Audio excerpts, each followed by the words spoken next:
जय श्री श्याम स्टूडेंट्स, कैसे हैं आप सब। तो welcome to grooming education academy. और आज हम सॉल्व करने वाले हैं मॉडल क्वेश्चन पेपर नंबर 1। जी हाँ, इस बार इंस्टीट्यूट ने other than the mock test paper जैसे वो हमेशा रिलीज करता है, इस बार रिलीज करे हैं मॉडल क्वेश्चन पेपर्स। वो भी एक नहीं, दो नहीं, पूरे 10 हर सब्जेक्ट्स के। अभी इंस्टीट्यूट भी चाहता है कि देखो भैया, क्वेश्चंस प्रैक्टिस करना is very very important for you. तो इसी चीज़ को ध्यान में रखते हुए हम लोगों ने जब मॉडल क्वेश्चन पेपर को स्टडी किया तो देखा कि भैया इसमें तो इतने इंपॉर्टेंट क्वेश्चन है, बच्चा इन पेपर्स को भी करके चला जाए ना तो उसका एग्जाम में पास होना तय है। इसीलिए हमने सोचा है हम आपके लिए मॉडल क्वेश्चन पेपर सीरीज ला रहे हैं, जहाँ पे 24 मार्च से आप देख रहे होंगे कि आपको मंडे को मिले हैं मैथ्स का पेपर क्यूए का, वेडनेसडे को यश सर के द्वारा अकाउंट्स का पेपर एंड फ्राइडे को आपको लॉ का पेपर देखने को मिलेगा। तो अब ये सीरीज कंटिन्यू रहेगी। आज आप लॉ का पेपर देख रहे हो, इसके पहले इस वीक में अकाउंट्स और क्यूए का पेपर ऑलरेडी सर सॉल्व करवा चुके हैं, उसका लिंक डिस्क्रिप्शन बॉक्स में दे दिया जाएगा, या फिर आप इसी चैनल पे CA foundation grooming education channel पे देखेंगे तो आपको वीडियो अवेलेबल हो जाएगा। क्लियर। तो इसी नोट के साथ हम लोग स्टार्ट करते हैं अपना मॉडल क्वेश्चन पेपर नंबर 1। एक चीज़ जो बहुत इंपॉर्टेंट है, जो मैं नोट कराना चाहूँगी, बेटा जितने भी हम ये मॉडल क्वेश्चन पेपर करेंगे, सपोज हम 8 मॉडल क्वेश्चन पेपर करते हैं तो 8 टाइम्स हमारा सिलेबस रिवाइज हो जाता है। सोचो ये कितनी अच्छी बात है। हर बार मॉडल क्वेश्चन पेपर करने से या मॉक टेस्ट पेपर करने से आप पूरा सिलेबस रिवाइज कर लेते हो। सो प्लीज़ इस वीडियो को एंड तक ज़रूर देखना। एक ही पेपर सॉल्व कर लिया, आपका पूरा सिलेबस रिवाइज हो जाएगा। सपोज 2 घंटे का ये वीडियो है तो 2 घंटे में आप एक बार पूरा सिलेबस रिवाइज कर लोगे लॉ का, तो कितनी अच्छी बात है ना। तो चलिए स्टार्ट करते हैं अपना model question paper number 1 and I am sure आप ये वीडियो को पूरा देखेंगे और अपने फ्रेंड्स के साथ भी इसको ज़रूर शेयर करेंगे। स्टार्ट करते हैं विद द क्वेश्चन नंबर 1। अभी आप क्वेश्चन नंबर 1 में देखोगे दो चीज़ें। पहली चीज़ तो क्वेश्चन नंबर 1 7 मार्क्स का है, और दूसरी चीज़ question number 1 case based question है। डायरेक्ट क्वेश्चन नहीं है, सीधा सीधा नहीं पूछा हुआ है, घुमा फिरा के यहाँ पे कहानी गिवन है उसकी फॉर्म में पूछा हुआ है। राइट। अभी जो बच्चा नया नया यहाँ पे फाउंडेशन का पेपर दे रहा होगा, लॉ का पेपर दे रहा होगा, थोड़ा घबरा सकता है केस बेस्ड क्वेश्चन को देख के। कोई बात नहीं, आप टेंशन मत लो, सारे पेपर्स हमारे साथ सॉल्व कर लो, उसके बाद आपको केस बेस्ड से डर लगना बंद हो जाएगा। तो क्या है क्वेश्चन, पहले तो पूरा क्वेश्चन हम लोग पढ़ते हैं। क्या लिखा है, Kashish was running a business of artificial jewellery since long. Kashish एक आर्टिफिशियल ज्वेलरी का बिजनेस कर रहा था since long. He sold his business to Naman and promises. उसने अपना बिजनेस नमन को बेच दिया और एक वादा किया, not to carry on the business of artificial jewellery and real diamond jewellery in that area for period of next 1 year. क्या वादा किया उन्होंने, कशिश ने नमन को, कि मेरा बिजनेस तुम खरीद रहे हो तो टेंशन मत लो, ये बिजनेस जो मैं तुम्हें बेच रहा हूँ, कौन सा, आर्टिफिशियल ज्वेलरी वाला, ये वाला बिजनेस और रियल डायमंड ज्वेलरी वाला बिजनेस मैं अगले 1 साल में नहीं करूँगा, ये लिख के देता हूँ। ठीक है। After 2 months Kashish open a showroom for real diamond jewellery. 2 महीने बाद कशिश ने अपना वादा तोड़ा और रियल डायमंड ज्वेलरी का बिजनेस ओपन कर लिया। Naman filed a suit against Kashish for closing the business of real diamond jewellery. Naman ने केस फाइल किया, सूट मतलब केस फाइल करना। नमन ने केस फाइल किया अगेंस्ट कशिश, कशिश के ऊपर, for closing the business of real diamond jewellery. उसने बोला कि आपने लिखा था कि आप आर्टिफिशियल और रियल का काम नहीं करोगे, आप रियल का काम कर रहे हो, please close this business, as it was against the agreement. Whether Kashish is liable to close its business of real jewellery following the provision of Indian contract act 1872। अब आपके पास आए हैं ये लोग पूछने के लिए कि क्या कशिश को अपना बिजनेस बंद करना पड़ेगा as per Indian contract act. सोचो, ऐसे किसी को काम करने से हम रोक सकते हैं क्या, पहली चीज सोचो। तो agreement in restraint of trade है मैम, ये तो आप ऐसे किसी को काम करने से रोक ही नहीं सकते हो। लेकिन वहां पे एक एक्सेप्शन थी। क्या एक्सेप्शन थी, अगर आप अपना बिजनेस किसी को सेल करते हो, गुडविल सेल करते हो, तो buyer of goodwill seller of goodwill के साथ एक अग्रीमेंट कर सकता है कि सेलर ऑफ गुडविल कुछ टाइम पीरियड तक कुछ रीजनेबल एरिया में यही बिजनेस खुद से नहीं करेगा, यही बिजनेस जो बिजनेस वो बेच रहा है। अब प्रॉब्लम यहाँ पे यही हो गई, बिजनेस बेच रहा है आर्टिफिशियल ज्वेलरी का, वादा कर रहा है कि आर्टिफिशियल रियल दोनों काम नहीं करेगा, तो ये तो गलत है ना। तो आर्टिफिशियल बिजनेस पे तो रिस्ट्रिक्शन लग सकती है, पर रियल डायमंड ज्वेलरी बिजनेस पे ऐसी रिस्ट्रिक्शन नहीं लग सकती। तो कशिश भाई बिल्कुल ठीक कर रहे हो, आप रियल डायमंड ज्वेलरी का बिजनेस कर सकते हो और आपको नमन स्यू नहीं कर सकते, रोक नहीं सकते। समझ गए फ्लो क्या था? पहले agreement in restraint of trade बताया, फिर हमने एक्सेप्शन बताई, फिर हमने बताया कि भैया देखो कशिश आप अपना काम कर सकते हो, you are not liable to close the real diamond jewellery business, right. बस यही अब हमें लिखना है। चलिए देखते हैं कैसे लिखा हुआ है। आइए आपको ना मैं एक पैटर्न भी दिखाऊंगी इंस्टीट्यूट के आंसर राइटिंग में, ठीक है। जो पैटर्न हम जनरली कहते हैं ना कि इस पैटर्न में आंसर करना चाहिए, provision, fact of the case, conclusion, तो ऐसे ही नहीं कहते हैं। हर क्वेश्चन में आपको इंस्टीट्यूट का पैटर्न मिलेगा। ये सेम वही आंसर है जो इंस्टीट्यूट ने सजेस्ट किया है, अपनी तरफ से मैंने यहाँ पे नहीं लिखा है, और उसका रीज़न यही है कि मैं वो पैटर्न आपको इस आंसर में दिखाना चाहती हूँ। चलिए आंसर क्या है? According to section 27 of Indian contract act 1872। लेकिन मैम हमने तो सेक्शन याद नहीं किए हैं, हमसे तो याद नहीं हो रहे हैं, हमें तो याद रहते नहीं हैं। टेंशन मत लो, क्या लिख दो? According to provisions of Indian contract act 1872। नहीं याद रहता है सेक्शन, कोई बात नहीं, सेक्शन की जगह वर्ड यूज कर लो प्रोविजन या provisions. According to provisions of Indian contract act 1872 चलेगा। An agreement by which any person is restrained from exercising lawful profession, trade or business of any kind is to that extent void। किसी भी agreement से अगर आप किसी person को lawful profession, business, trade करने से रोकते हो तो उतना अग्रीमेंट वॉइड होता है जहाँ पे वो रुकावट है। But this rule is subject to the following exceptions, namely where a person sells the goodwill of a business and agrees with the buyer to refrain from carrying on similar business. जहाँ पे एक person goodwill बेचता है और seller है वो buyer के साथ अग्री करता है, अग्रीमेंट करता है कि मैं ये बिजनेस नहीं करूँगा, similar business within specified local limit so long as the buyer or his successor is in interest carry on the like business therein. मतलब सिंपल सी बात है, वो ये कहता है कि मैं लिमिटेड टाइम पीरियड तक ये बिजनेस नहीं करूंगा, जब तक आप या आपका सक्सेसर इस बिजनेस को कंटिन्यू कर रहे हैं उसके लिमिटेड टाइम पीरियड तक, 1 साल 2 साल तक मैं बिजनेस नहीं करूंगा। Such an agreement is valid. तो ऐसे अग्रीमेंट वैलिड हो जाते हैं। The local limits within which the seller of the goodwill agrees not to carry on the business must be reasonable. Local limit reasonable होनी चाहिए। आप ऐसा नहीं बोल सकते पूरी इंडिया में काम नहीं करूंगा, पूरी दुनिया में काम नहीं करूंगा, ये रीजनेबल नहीं है। मतलब अगर मुंबई में हमारी डीलिंग हुई है, मैंने मुंबई में अपना बिजनेस आपको बेचा है, तो ठीक है मुंबई में काम नहीं करूंगा, ये ठीक है, चलेगा, ओके। ये हो गया आपका जो हमने एक्ट में पढ़ा है वो। तो दिस इज कॉल्ड प्रोविजन। क्या होता है प्रोविजन? जो लॉ आपने पढ़ा है। तो कानून तो हमने यही पढ़ा है, यही मैंने आपको बताया था। अब आ जाते हैं fact of the case.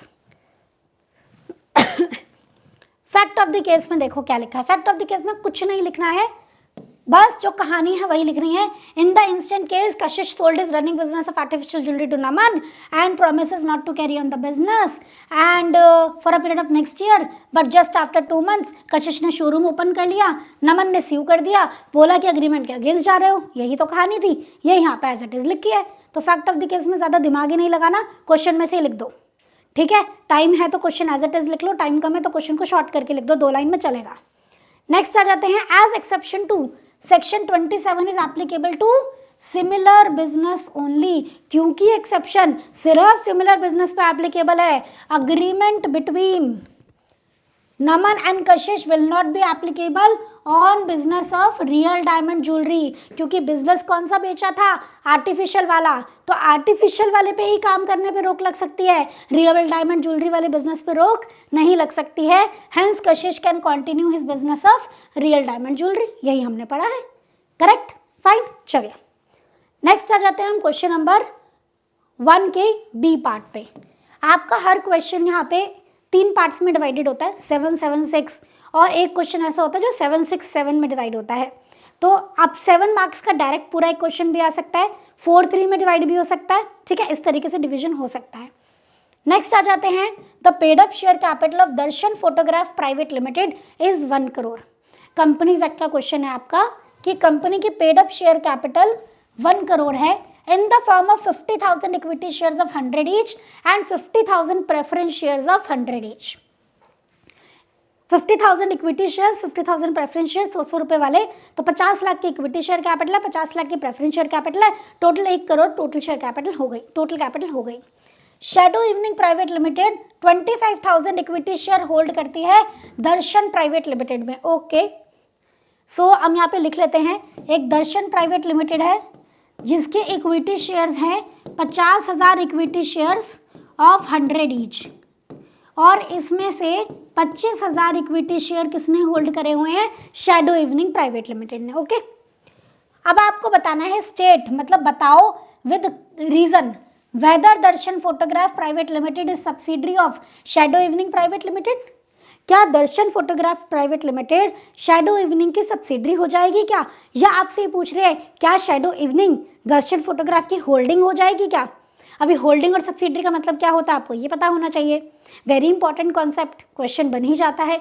Holding subsidiary क्या होता है? होल्डिंग सब्सिडरी कंपनी वो होती है जो कोई जिसकी कोई होल्डिंग हो। पहली चीज, सब्सिडरी कंपनी वो होती है जिसमें होल्डिंग या तो more than half voting power hold करती है या फिर पावर रखती है to control the composition of board of director. या तो आधे से ज्यादा शेयर होल्ड करो या फिर बोर्ड ऑफ डायरेक्टर के कॉम्पोजिशन पे कंट्रोल हो। दोनों में से एक भी पावर है तो जो कंपनी पावर रख रही है वो होल्डिंग बन जाती है। ठीक है, अब यहाँ पे बोर्ड ऑफ डायरेक्टर की कॉम्पोजिशन की तो बात नहीं है। वैसे बोर्ड ऑफ डायरेक्टर की कॉम्पोजिशन का मतलब जानते हो आप? बोर्ड ऑफ डायरेक्टर की कॉम्पोजिशन का मतलब है मेजॉरिटी बोर्ड ऑफ डायरेक्टर को हटाने और लगाने का power. Majority board of director को आप हटा सकते हो या फिर लगा सकते हो, ऐसा पावर है आपके पास। तो इसे हम बोलते हैं कि आपको मेजॉरिटी बोर्ड ऑफ डायरेक्टर को कंट्रोल करने का पावर है। ठीक है, तो भी होल्डिंग बन जाती है कंपनी। तो 25,000 डिवाइड बाय 50,000 कितना हो गया है? कैलकुलेट करेंगे 50%। मैंने क्या बोला था? मोर देन हाफ, आधे से ज़्यादा होना चाहिए। ये तो एग्जैक्टली आधा है, ये तो एग्जैक्टली 1/2 है। आधे से ज़्यादा बोला था मैंने, तो 50.001 होता तो भी बात बन जाती। तो यहाँ पे तो शैडो इवनिंग होल्डिंग कंपनी नहीं बन पाएगी। दर्शन फोटोग्राफ प्राइवेट लिमिटेड जो है वो सब्सिडरी कंपनी नहीं बन पाएगी। चलो फिर वो अगला क्वेश्चन पूछ लेते हैं। अगला क्वेश्चन क्या पूछ रहे हैं? अच्छा चलो ये बता दो, क्या आपका आंसर अलग होगा अगर shadow evening private limited preference share भी होल्ड कर लेती है 5,000? तो आपका आंसर अलग हो जाएगा क्या? अरे नहीं भाई, आंसर अलग नहीं होगा, क्योंकि हमें सिर्फ वोटिंग शेयर्स वाले, वोटिंग पावर वाले शेयर देखने होते हैं, क्योंकि वोटिंग पावर चेक कर रहे हैं हम। प्रेफरेंस शेयर पे अगर वोटिंग पावर है, क्वेश्चन में मेंशन है, तो उनको इंक्लूड करो, वरना इंक्लूड मत करो। ठीक है, तो प्रेफरेंस शेयर होल्ड करती है, इससे हमें कोई फर्क नहीं पड़ेगा यहाँ पे, बिकॉज प्रेफरेंस शेयर पे वोटिंग पावर ही नहीं है। करेक्ट, समझ में आ गया? चलिए आइए देखते हैं आंसर में क्या लिखा है। सबसे पहले आपको यहाँ पे होल्डिंग सब्सिडरी के बारे में बताना पड़ेगा। According to section 2 clause 87 of companies act 2013, subsidiary company in relation to any other company, मतलब holding company means a company. Subsidiary मतलब वो कंपनी जिसमें होल्डिंग कंपनी क्या करती है? दोनों में से एक काम, या तो कंट्रोल करती है बोर्ड ऑफ डायरेक्टर का कॉम्पोजिशन, और या फिर एक्सरसाइज करती है या कंट्रोल करती है मोर than half of total voting power, या तो अकेले या अपने किसी सब्सिडरी के साथ मिलके। ठीक है, for the purpose of this section composition of board of director का मतलब भी बता दिया, हालांकि यहाँ पे अप्लाई नहीं हो रहा है, पर एक चीज देखो, पूरा प्रोविजन बताना है। ठीक है, for the purpose of this section composition of board of directors shall be deemed to be controlled by another company if that another company by exercise of some power exercisable at its discretion can appoint or remove all or majority of board of director। अगर आप सारे या majority board of director को हटाने लगाने की power रखते हो तो आपके पास कंपनी के बोर्ड ऑफ डायरेक्टर को कंट्रोल करने की पावर है, ऐसा हम बोलते हैं। ठीक है, कंपनी मीन्स कंपनी में बॉडी कॉर्पोरेट आ जाएगी। इस लाइन को ये लाइन लिखना इतना इंपॉर्टेंट नहीं है, आ जाओ। It is to be noted that preference share capital will also be considered if preference share holders have same voting right as equity share holder. अगर क्वेश्चन में ऐसा कुछ मेंशन है तो इन्हें भी कंसीडर कर लेना, वरना प्रेफरेंस को कंसीडर नहीं करेंगे। चलिए, ये हो गए हमारा पूरा प्रोविजन। अब आ जाते हैं हम फैक्ट ऑफ द केस। पूरा क्वेश्चन यहाँ पे छाप दिया है।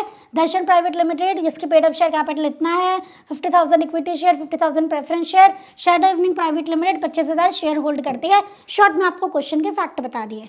अब आ जाते हैं फाइनल आंसर पे। Conclusion is the main part. On the basis of provisions of section 2 clause 87 and fact of the given problem, this is very good line. हमेशा कंक्लूजन ऐसे ही स्टार्ट करना, on the basis of above facts and situation circumstances given problem, ऐसे। Shadow Evening Private Limited is holding 1/2 of total paid up share capital of Darshan Photograph Private Limited. Shadow दर्शन के 1/2 share hold कर रही है. Therefore, Darshan Photograph Private Limited cannot be considered as subsidiary of Shadow Evening Private Limited, क्योंकि हमें क्या चाहिए, more than 1/2. As so far being subsidiary company, the other company should control more than 1/2. खाली 50% से काम नहीं चलेगा, 50% से ज़्यादा होल्डिंग होनी चाहिए. Answer will remain same even if Shadow Evening Private Limited is also holding 5,000 preference share, because preference share में कोई वोटिंग राइट नहीं होती है. समझ गए? क्लियर? आई होप यहाँ तक आपको बहुत अच्छे से चीज़ें समझ में आ गई हैं. आप एक क्वेश्चन करते हो, साथ में 2 और कॉन्सेप्ट हो जाते हैं, इसलिए हम कहते हैं जब हम एक बार पेपर करते हैं तो पूरा सिलेबस रिवाइज हो जाता है. ठीक है, आइए नेक्स्ट आ जाता है क्वेश्चन नंबर 1 का C part. Define partnership and name the essential element for the existence of partnership as per Indian Partnership Act 1932. इसमें 6 नंबर का क्वेश्चन है, आपको क्लियरली बता दिया 3+3, 3 नंबर डेफिनेशन के, 3 नंबर असेंशियल एलिमेंट के. ठीक है, रेयरली ऐसे बताया होता है, वैसे तो डायरेक्टली लिख देते हैं, पर बता दिया है तो हमें बहुत अच्छी बात है, राइट. तो सबसे पहले पार्टनरशिप का मतलब बताएंगे. तो partnership is relation between person, जिन्होंने अग्रीमेंट करके जो लोग आए हैं, एंटर हुए रिलेशन में, उन्होंने क्या अग्री किया है कि हम लोग बिजनेस करेंगे और हम लोग जो बिजनेस से प्रॉफिट होगा उसे आपस में शेयर करेंगे. साथ के साथ सबसे इम्पोर्टेंट बात क्या, इन सब के साथ साथ हमारे बीच में म्यूचुअल एजेंसी भी रहेगी. Acts done by one on behalf of everyone else, right. यही तो होती है पार्टनरशिप. जब 2 लोग, एसोसिएशन ऑफ पर्सन होता है पार्टनरशिप. अकेले पार्टनरशिप हो सकता है क्या? नहीं. It is an association of persons, जहाँ पे वो लोग रिलेशन में आते हैं, एक साथ आते हैं बिजनेस कैरी ऑन करने के लिए, प्रॉफिट्स को शेयर करने के लिए, और जहाँ पे म्यूचुअल एजेंसी प्रेजेंट होती है.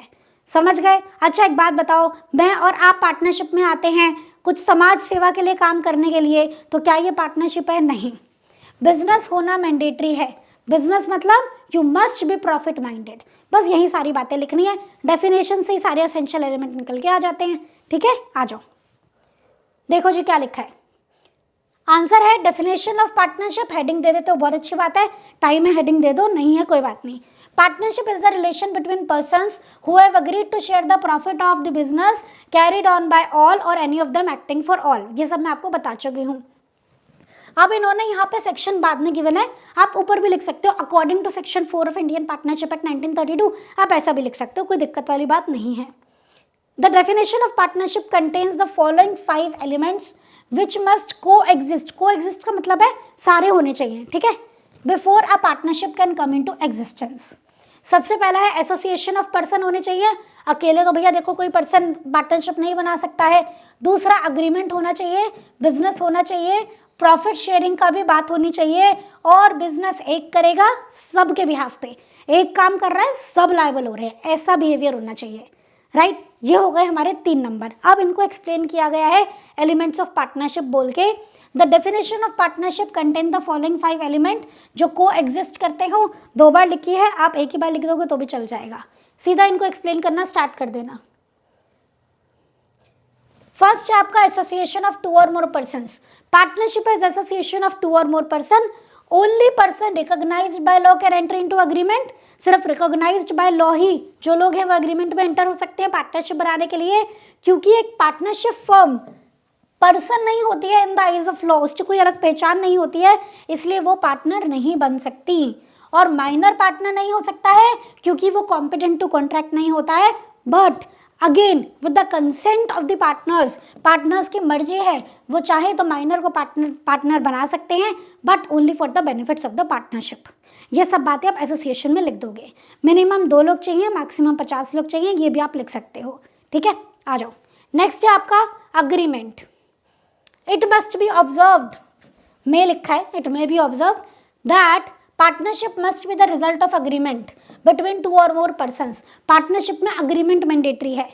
मैं अगर किसी फर्म में पार्टनर हूँ तो मेरे बाद मेरी बेटी पार्टनर बन जाएगी, ऐसा जबरदस्ती नहीं है, अग्रीमेंट करना पड़ेगा. ठीक है ना. बाय स्टेटस आपको पार्टनर नहीं होता है, मतलब स्टेटस से आप पार्टनर नहीं बनते हो, आपको अग्रीमेंट करना मैंडेटरी होता है.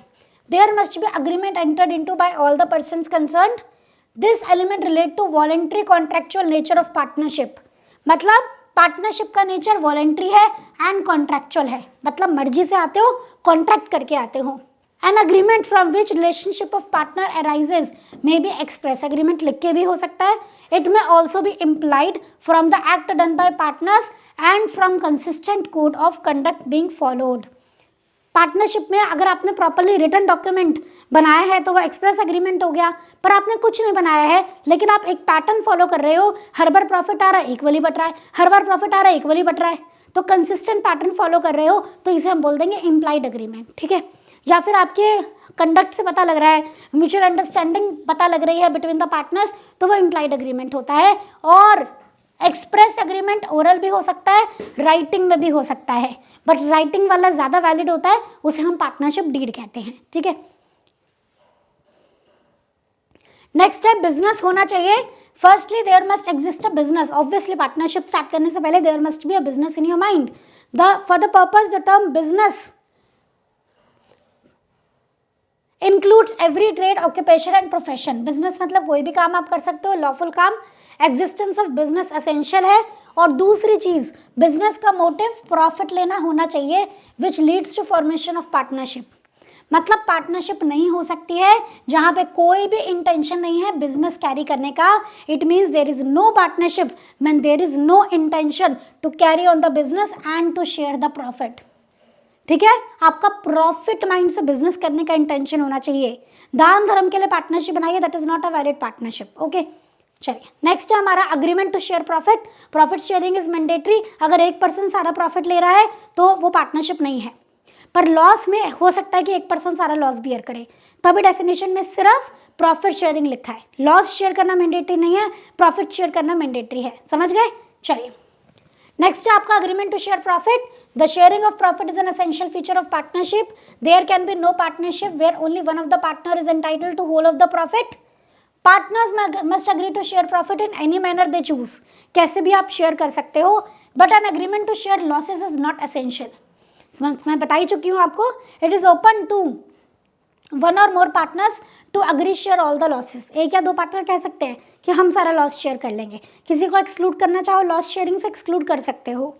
However in the event of losses, पर लॉस होते हैं तो किस रेशियो में बियर किए जाएंगे, कुछ नहीं लिखा तो प्रॉफिट शेयरिंग रेशियो में बियर करे जाएंगे, ठीक है।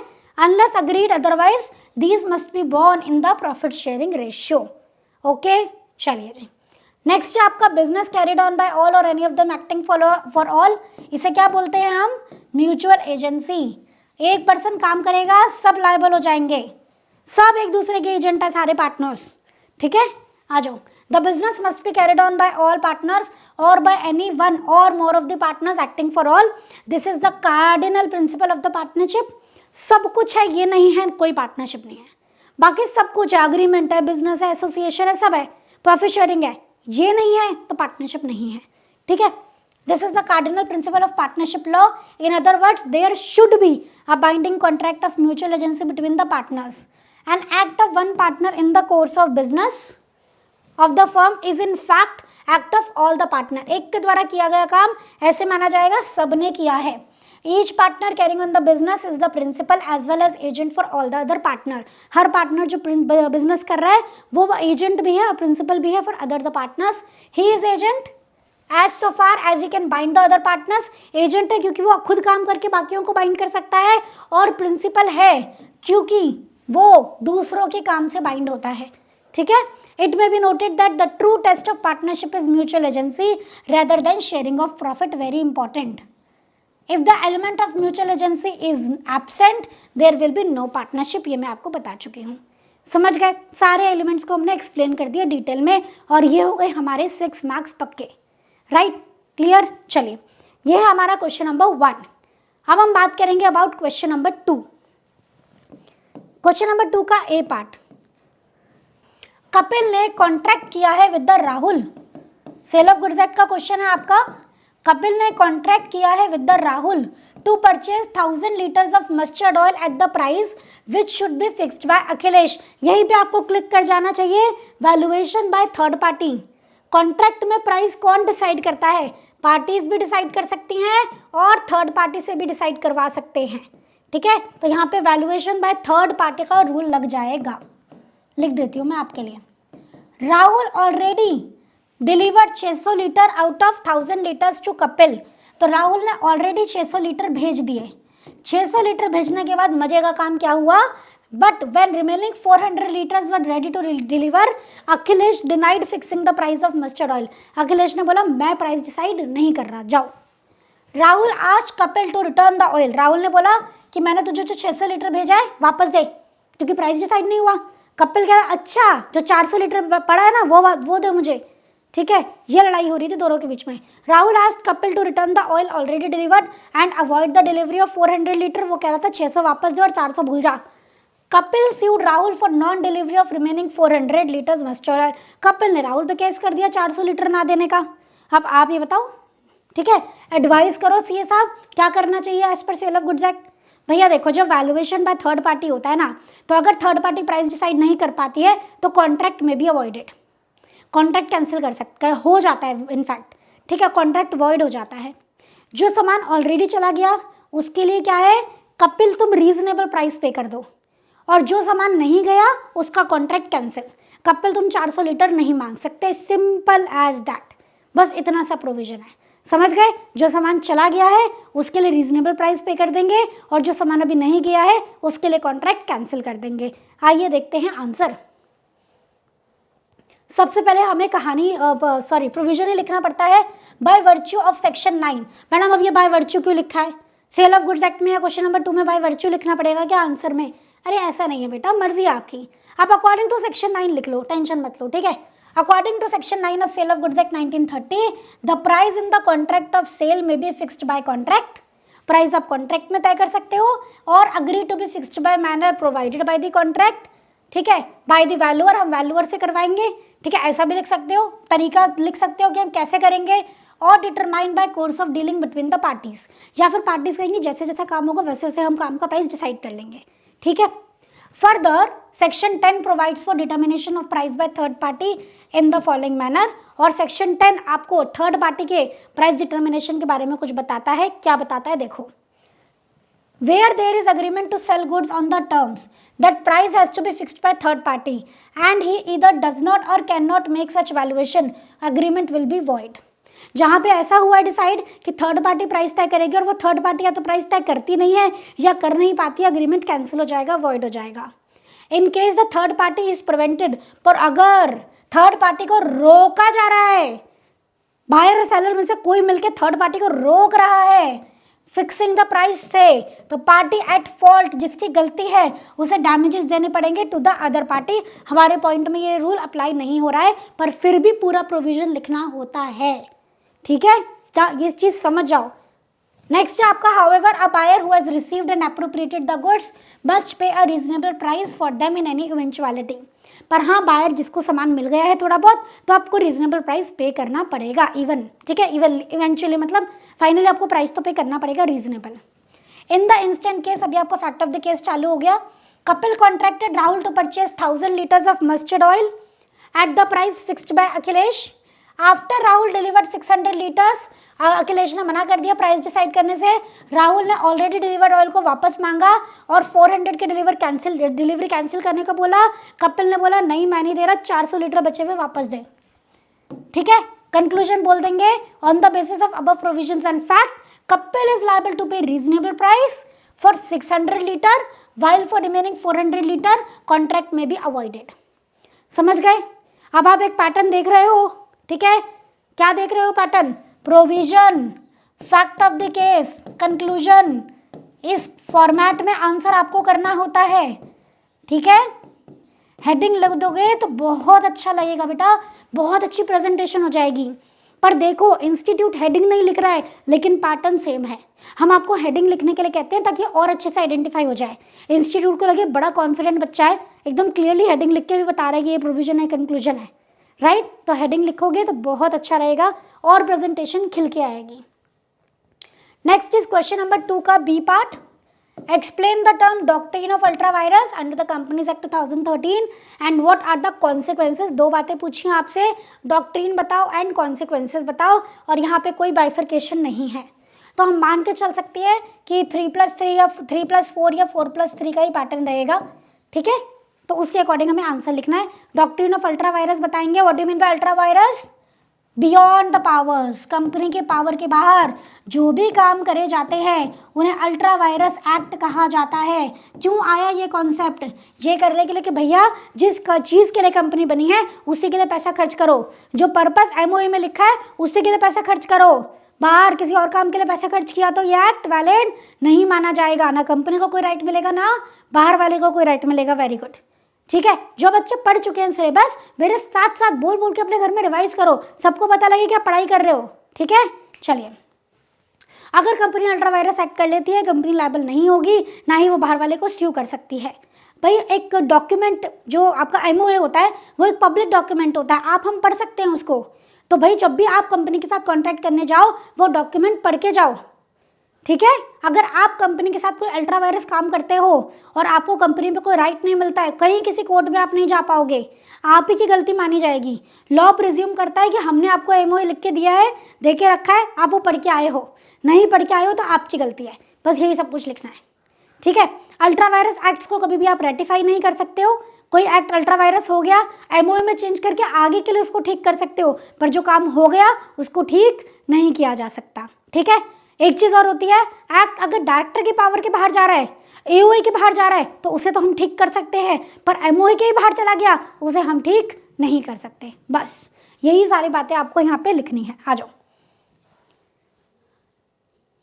Doctrine of ultravirus, the meaning of the term ultravirus is simply beyond the powers. The legal phrase ultravirus is applicable only to acts done in excess of legal power of the doers. Ultravirus word use होता है जब doer की legal power से ज़्यादा का act कर दिया जाता है तो उसे हम ultravirus कहते हैं।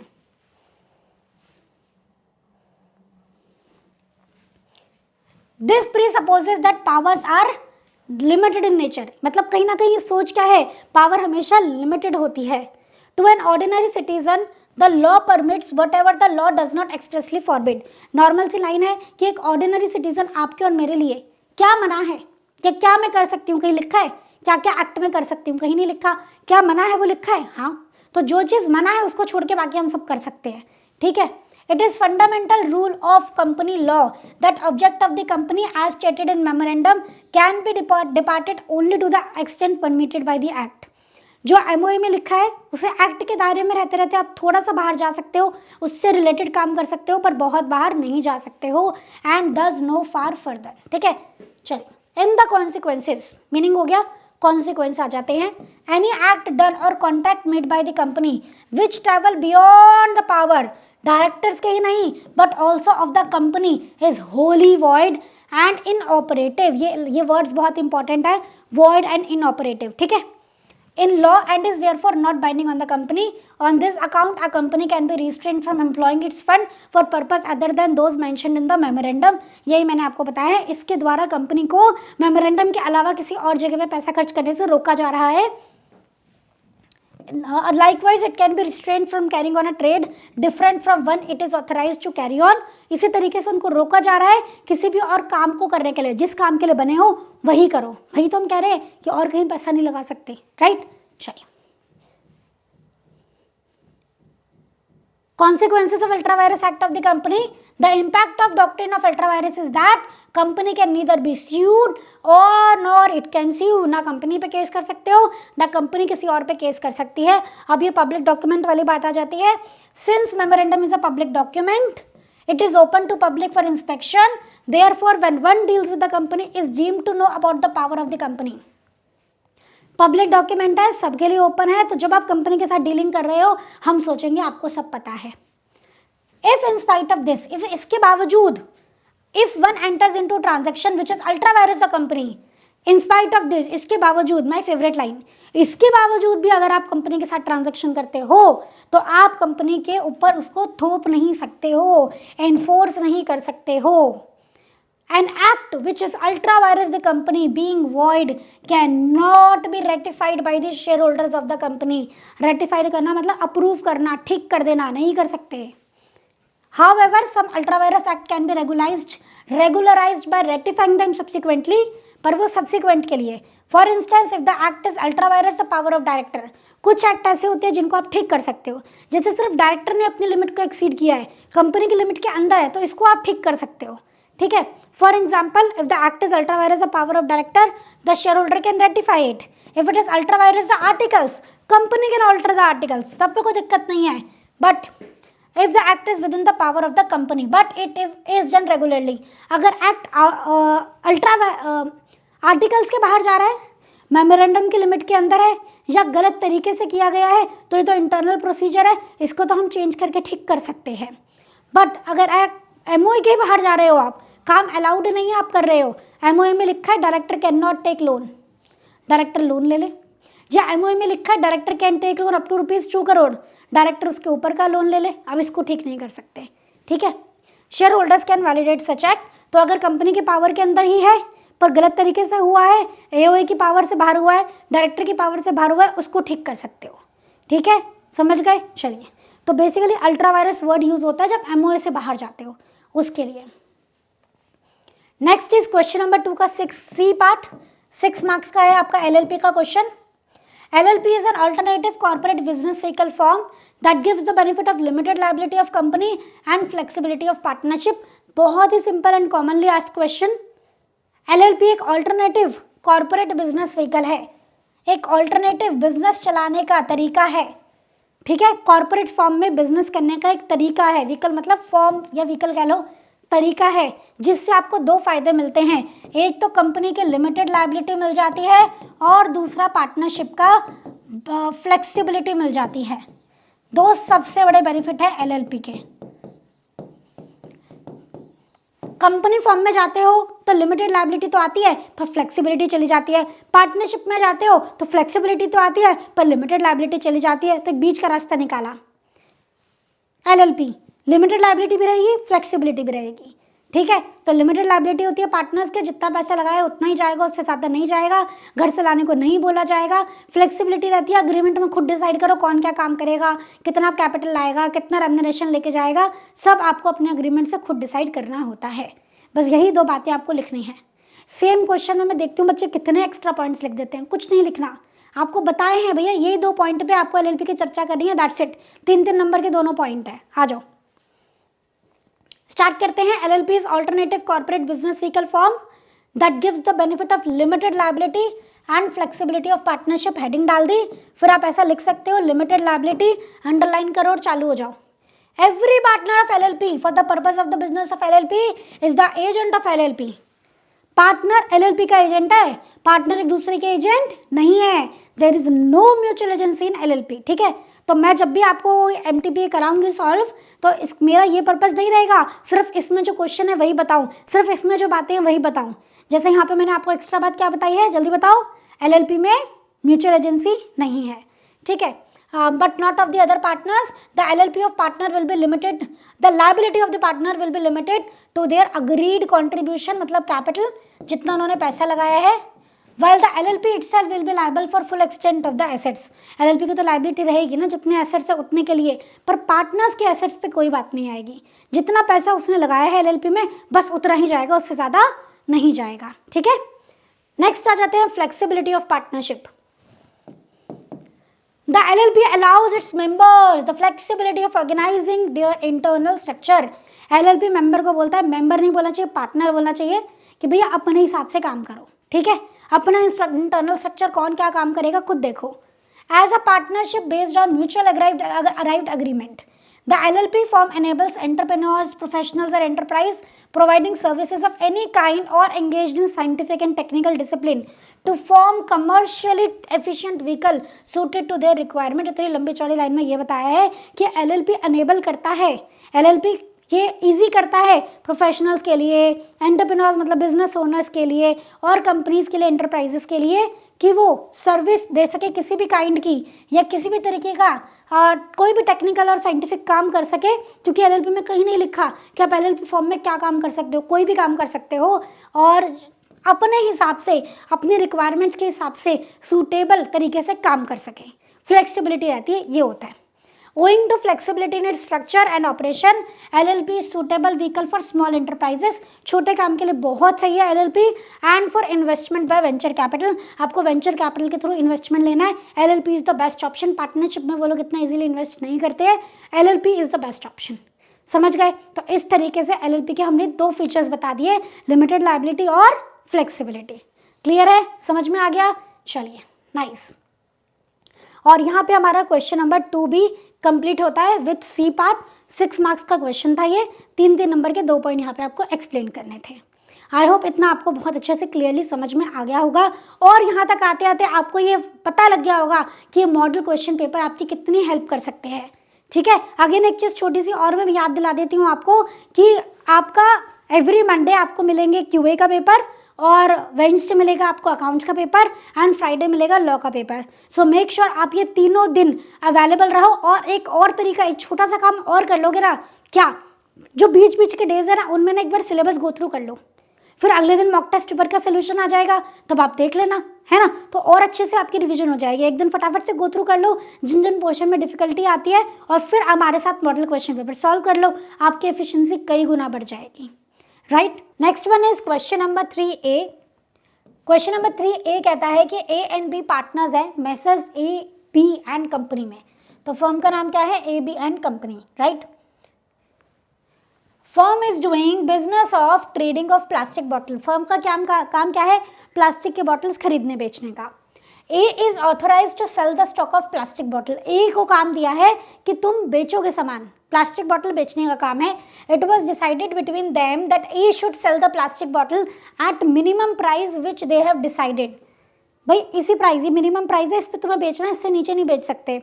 And if A sells at a price less than minimum price, he should first take the permission of B.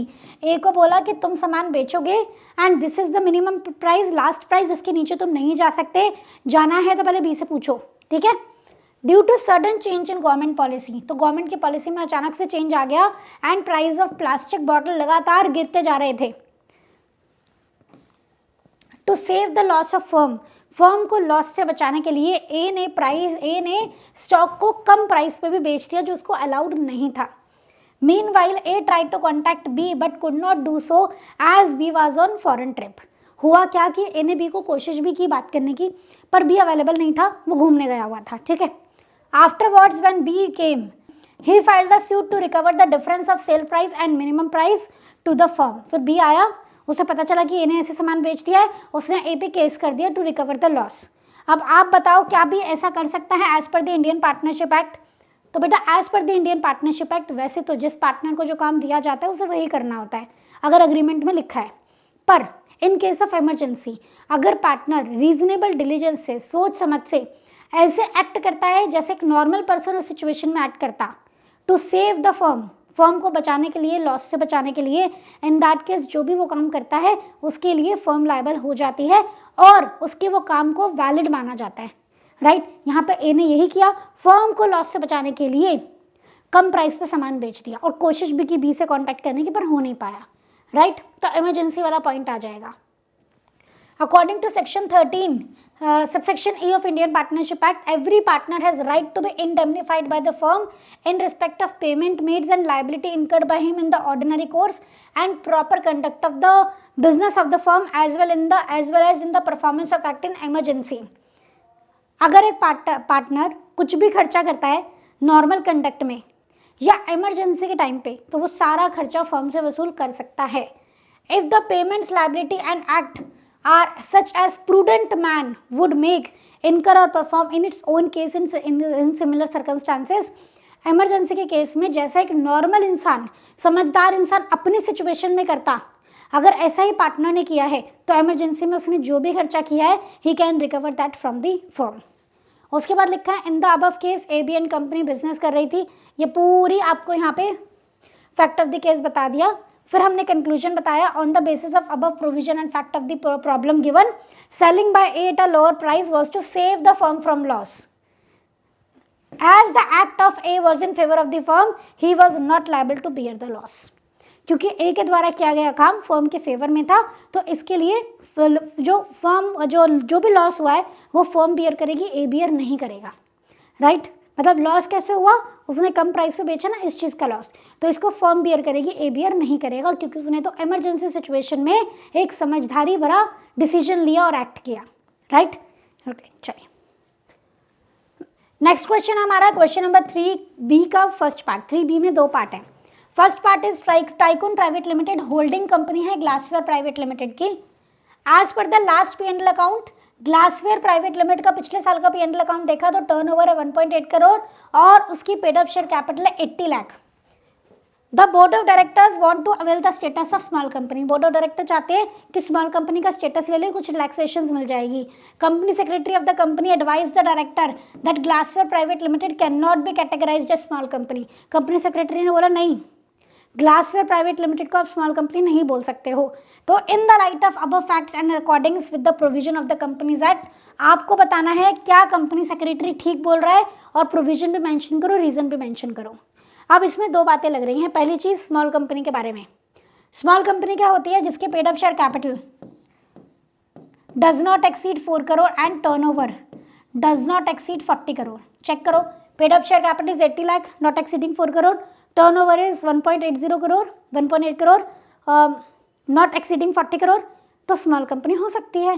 But small company कोई भी होल्डिंग कंपनी नहीं बन सकती, सब्सिडरी कंपनी नहीं बन सकती, सेक्शन 8 कंपनी नहीं बन सकती, और आपकी स्पेशल एक्ट की कंपनी, कोई स्पेशल एक्ट में अगर आपने कंपनी बनाई है वो स्मॉल कंपनी नहीं हो सकती। साथ के साथ स्मॉल कंपनी सिर्फ और सिर्फ प्राइवेट कंपनी हो सकती है, पब्लिक नहीं हो सकती। अब इस केस में ग्लासवेयर इज द सब्सिडरी, इसलिए वो स्मॉल कंपनी नहीं बन सकती, hence company secretary was right. ठीक है, आ जाओ। सबसे पहले हम स्मॉल कंपनी की डेफिनेशन देंगे।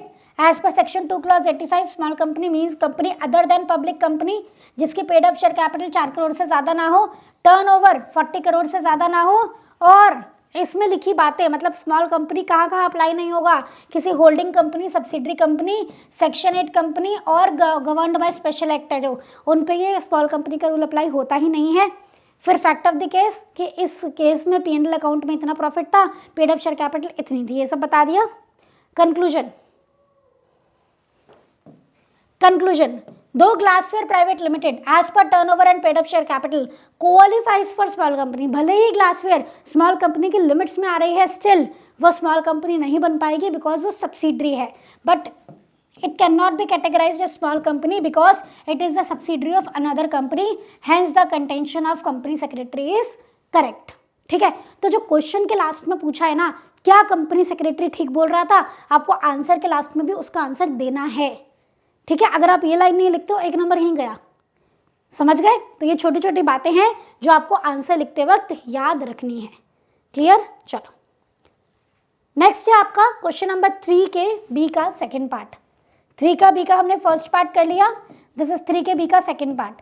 इन the flower fan private limited companies act का ही again there are only 5 members और सारे के सारे प्लेजर ट्रिप पे बोट में जाते हैं घूमने ओपन सी में। तो एक कंपनी के 5 मेंबर थे, सारे घूमने चले गए सी में बोटिंग करने। द बोट कैप्साइजेस, बोट कोलैप्स हो जाती है और सब मर जाते हैं, डूब के मर जाते हैं। अब आपको बताना है कंपनीज एक्ट के हिसाब से क्या फ्लावर फैन प्राइवेट लिमिटेड अब बंद हो जाएगी? क्या ये कहना करेक्ट है कि कंपनी एक आर्टिफिशियल पर्सन है तो वो अपनी प्रॉपर्टी ओन नहीं कर सकती है, किसी को स्यू नहीं कर सकती है, कोई उसे स्यू नहीं कर सकता है? इन 2 सवालों के आपको जवाब देने हैं। तो पहले सवाल का जवाब तो सीधा रिलेटेड है कंपनी की। देखो, कंपनी तो एक आर्टिफिशियल लीगल पर्सन है, लीगल तरीके से बनी हुई एक आर्टिफिशियल पर्सन है और इसकी एक सेपरेट अलग से पहचान है। कंपनी अलग, मेंबर अलग, सारे के सारे मेंबर मर भी जाएं तो भी कंपनी चलती रहती है। तो एक स्पेशल फीचर क्या है कंपनी का? परपेचुअल सक्सेशन, उसके बारे में आपको यहाँ पे मेंशन करना है। Members may come and go but company will remain for ever. तो क्या कंपनी खत्म हो जाएगी? Answer is no. कंपनी का बर्थ एक लीगल प्रोसेस से होता है, कंपनी का एंड भी एक लीगल प्रोसेस से होता है। सारे के सारे मेंबर्स की डेथ ही क्यों ना हो जाए, कंपनी बंद नहीं होती है। और उसके बाद दूसरा क्वेश्चन, कंपनी एक आर्टिफिशियल पर्सन है, एक रियल इंसान नहीं है, एक आर्टिफिशियल तरीके से बनाया गया इंसान है जिसके पास इंसानों, आर्टिफिशियल तरीके से बनाई गई ऑर्गेनाइजेशन है जिसके पास इंसानों जैसे राइट्स हैं। पर ये कह रहा है क्योंकि वो आर्टिफिशियल है तो ना तो वो स्यू कर सकती है, ना उस पर कोई स्यू कर सकता है, और ना ही वो प्रॉपर्टी होल्ड कर सकती है। क्या ये सही है? जी नहीं। भले ही वो आर्टिफिशियल है, स्टिल उसे इंसानों जैसे ही लीगल राइट्स मिले हुए हैं। इसके बारे में आपको मेंशन करना है, दैट्स इट। तो एक परपेचुअल सक्सेशन का पॉइंट लिख दोगे, एक आर्टिफिशियल पर्सन का पॉइंट लिख दोगे, दोनों आंसर्स कवर हो जाएंगे। तो परपेचुअल सक्सेशन फर्स्ट वाला आंसर तो आपको केस बेस्ड काइंड ऑफ देना पड़ेगा। A company or incorporation becomes separate legal entity. It is artificial legal person. Perpetual succession सारे वही वर्ड्स है जो मैंने यूज करे। Perpetual succession का मतलब होता है even if all the members of the company die, company still continue to exist. It has permanent existence. Company की एग्जिस्टेंस उसके मेंबर्स के एग्जिस्टेंस से इंडिपेंडेंट होती है। इसके पास परपेचुअल सक्सेशन होता है। In this problem, company will continue as legal entity. Company's existence is in no way affected by death of all the members. Company चलती जाएगी, कंपनी की एग्जिस्टेंस पे इतना सा भी फर्क नहीं पड़ेगा मेंबर्स की डेथ का। ओके, नेक्स्ट है आपका, क्या ये कहना सही है कि कंपनी एक आर्टिफिशियल पर्सन है तो उसके पास राइट्स नहीं है? Answer is no. सबसे पहले यही लिखो, the given statement is incorrect. Company एक आर्टिफिशियल पर्सन है क्योंकि उसे एक प्रोसेस से क्रिएट किया है, नेचुरल बर्थ से नहीं। वो लीगल है, जुडिशियल नेचर की है, लॉ से बनी है, लेकिन वो उसे all the rights of an individual दिए गए हैं। कंपनी की एक अलग पहचान है। कंपनी खुद की प्रॉपर्टी ओन कर सकती है, अपना बैंक अकाउंट रख सकती है, अपने लोन्स ले सकती है, लायबिलिटीज ले सकती है और कॉन्ट्रैक्ट कर सकती है। मेंबर भी कंपनी से कॉन्ट्रैक्ट कर सकते हैं, मेंबर अलग कंपनी अलग, ठीक है। Even member can contract with company, can acquire right against it और incur liability to it. Company को स्यू कर सकते हैं, कंपनी अपने नाम पे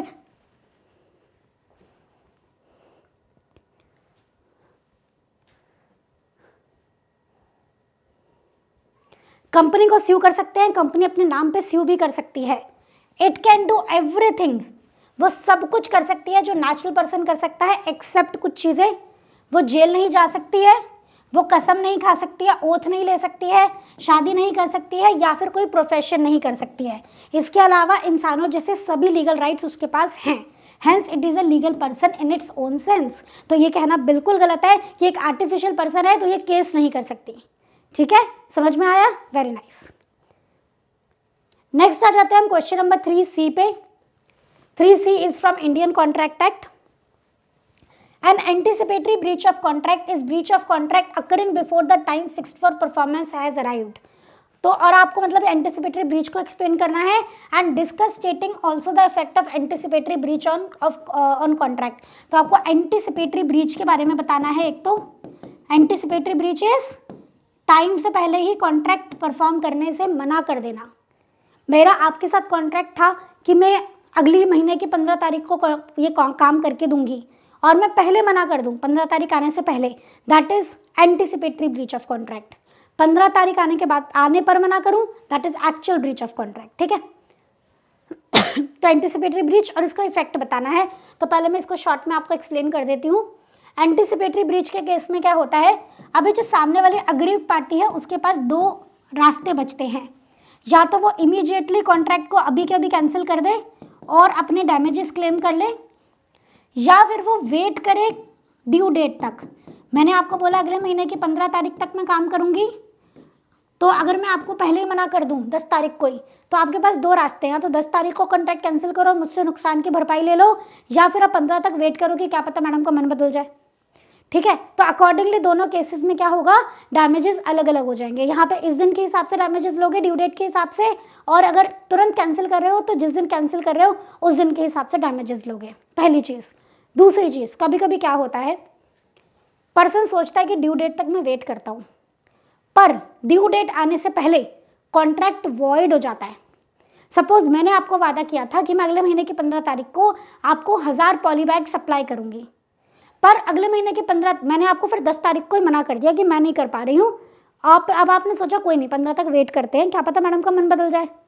पर 10 तारीख से 15 तारीख के बीच में कानून आ गया कि प्लास्टिक बैन है, अभी कॉन्ट्रैक्ट हमारा वॉइड हो गया। अब जब कॉन्ट्रैक्ट वॉइड हो गया तो आप मुझसे एक भी रुपया डैमेजेस क्लेम नहीं कर सकते। इससे तो 10 तारीख को ही कॉन्ट्रैक्ट कैंसिल करते तो डैमेजेस क्लेम कर लेते, पर अब ड्यू डेट तक का वेट कर रहे हो और उसके पहले ही कॉन्ट्रैक्ट वॉइड हो जाए, इम्पॉसिबल हो जाए, कुछ भी ऐसा हो जाए, अभी वॉइड है तो आप मुझसे फिर डैमेजेस क्लेम नहीं कर पाओगे। वॉइड कॉन्ट्रैक्ट में डैमेजेस क्लेम नहीं होते हैं। ठीक है, उसकी कोई लीगल वैलिडिटी नहीं होती है, इसीलिए समझे क्या, बस यही इसके बारे में बताना है। आइए, an anticipatory breach of contract is a breach of contract occurring before the time fixed for performance has arrived. Performance का टाइम आया उसके पहले आप ब्रीच कर रहे हो, anticipatory breach. When the promisor refuses altogether to perform his promise and signifies his unwillingness even before the time for performance has arrived, it is called anticipatory breach. इसके बारे में आपको हॉस्टर वर्सेस मतलब Frost versus Knight and Hochster versus de la tour in 2 cases में बताया है कि इसका नाम याद हो जाए तो ठीक है, नहीं तो कोई बात नहीं। नेक्स्ट आपका section 39 of Indian contract act deals with anticipatory breach of contract, और क्या कहता है, when a party to contract has refused to perform or disable himself from performing his promise, दो रास्ते हैं, the promisee may put an end to the contract unless he has signified but words or conduct his acquiescence in its continuance। promisee चाहे तो contract को तुरंत cancel कर सकता है, पर अगर वो अपने वर्ड्स से कंडक्ट से ये कंटिन्यू करना चाहता है तो कंटिन्यू भी कर सकता है, ठीक है। नेक्स्ट आपका effect of anticipatory breach. Anticipatory breach का इफेक्ट क्या होता है, प्रॉमिसी एक्सक्यूज हो जाता है। भाई प्रॉमिसर ही मना कर रहा है मैं अपना काम नहीं कर रहा, तो प्रॉमिसी भी कह रहा है ठीक है मैं भी अपना काम नहीं कर रहा, right. From performance further he gets an option मिलता है उसे, या तो आप कॉन्ट्रैक्ट को तभी के तभी रिसाइंडेड कैंसिल मान लो और अदर पार्टी को स्यू कर दो डैमेजेस के लिए from breach of contract without waiting till due date, और ही में इलेक्ट, और ये चूज कर सकता है कि नहीं मैं कॉन्ट्रैक्ट कैंसिल नहीं कर रहा हूँ, कॉन्ट्रैक्ट ओपन रखना हूँ and wait for the time of performance and then hold the other party responsible for consequences. But in this case वो कॉन्ट्रैक्ट को ओपन रखता है for the benefit of other party as well as his own. कभी कभी contract को open रखना अपने फायदे में भी चला जाता है, दूसरे के फायदे में भी चला जाता है। कभी कभी तो डैमेजेस की अमाउंट बढ़ जाती है ड्यू डेट तक, पर कभी कभी जैसे मैंने आपको बताया कॉन्ट्रैक्ट वॉइड हो गया तो 0 डैमेजेस मिलेंगे फिर, ठीक है। And the guilty party if he does so on reconsideration he may still perform the part of the contract and also can take the advantage of any supervening impossibility which may have effect of discharging the contract। मतलब क्या है देखो, but in this case he will keep the contract alive for the benefit of other party as well as his own and the guilty party, and the guilty party if he decides so। जो guilty party है जो contract को cancel करने का कह रही है, अगर वो चाहे तो कॉन्ट्रैक्ट को परफॉर्म कर सकती है, ड्यू डेट तक ओपन रखा है तो चाहे तो कॉन्ट्रैक्ट को परफॉर्म कर सकती है, या चाहे तो इम्पॉसिबिलिटी का जो सुपरवीनिंग इम्पॉसिबिलिटी हो गई है, बाद में कॉन्ट्रैक्ट का परफॉर्म करना इम्पॉसिबल हो गया है, तो इसका बेनिफिट भी कभी कभी गिल्टी पार्टी को मिल जाता है। कॉन्ट्रैक्ट वॉइड हो गया, डिस्चार्ज हो गए, डैमेजेस देने नहीं पड़े, है ना। अगर अनदर पार्टी जिसके साथ आपने ब्रीच किया है वो पहले ही आपसे डैमेजेस मांग लेती तो आपको देने पड़ते, पर वो ड्यू डेट तक वेट कर रही है और इम्पॉसिबल हो गया कॉन्ट्रैक्ट, तो अभी आपको कोई डैमेजेस नहीं देने पड़ेंगे। तो कभी कभी कॉन्ट्रैक्ट ओपन रखा जो जाता है ये जो ब्रीच कर रहा है उसके फेवर में भी चला जाता है, और जो जिसके साथ गलत हुआ उसके फेवर में भी चला जाता है। जिसके साथ गलत हुआ उससे ज़्यादा डैमेजेस मिल जाते हैं कभी कभी, और जिसने ब्रीच किया है कभी कभी वो अपने डैमेजेस की रिस्पॉन्सिबिलिटी से बच भी जाता है, इम्पॉसिबिलिटी अराइज हो सकती है, ऐसा कुछ हो सकता है, ठीक है। ये हो गया आपका effect of anticipatory breach, clear. चलिए नेक्स्ट आ जाते हैं question number 4। Question number 4A में भी आपके 2 पार्ट है, ठीक है। 4A1 हम देखते हैं। Nitesh Gupta is constructing his house for this purpose, he entered into contract with messrs Baba brick house to supply 10,000 bricks on 12 August. Nitesh Gupta अपना घर बना रहे हैं और उसके लिए उन्होंने मेसर्स बाबा ब्रिक हाउस को बोला है 10,000 ब्रिक्स ईंटें मुझे सप्लाई करना on 12 August. Messrs Baba brick house has 2 lorries, उनके पास 2 ट्रक थे 5,000 की ब्रिक कैपेसिटी वाले। On 12 August one of the lorry was not in working condition, एक ट्रक खराब हो गया और उन्होंने अब एक ही ट्रक चल रहा था तो 5,000 ब्रिक्स ही भिजवाए एंड प्रॉमिस करा उन्होंने नितेश को कि मैं अगले दिन तुम्हें 5,000 ब्रिक्स भिजवा दूंगा। Nitesh Gupta wants to cancel the contract as Messrs Baba Brick House did not supply the bricks as per the contract। Nitesh कह रहे हैं मैं कॉन्ट्रैक्ट कैंसिल करूंगा क्योंकि मैंने 10,000 बोले थे, आपने 5,000 ही भिजवाए हैं पहले। Messrs Baba Brick House gave the plea that no fault has been made from its part Mrs Baba brick house कह रहे हैं कि भैया मुझसे कोई गलती नहीं हुई है, अभी मेरे हाथ में नहीं था, वो खराब हो गया ट्रक, तो कॉन्ट्रैक्ट को कैंसिल मत करो। अब आप बताओ क्या नितेश गुप्ता कॉन्ट्रैक्ट को कैंसिल कर सकते हैं? बताइए जी बताइए, क्या नितेश गुप्ता कॉन्ट्रैक्ट को कैंसिल कर सकते हैं? इसका सेकंड पार्ट हम बाद में पढ़ेंगे।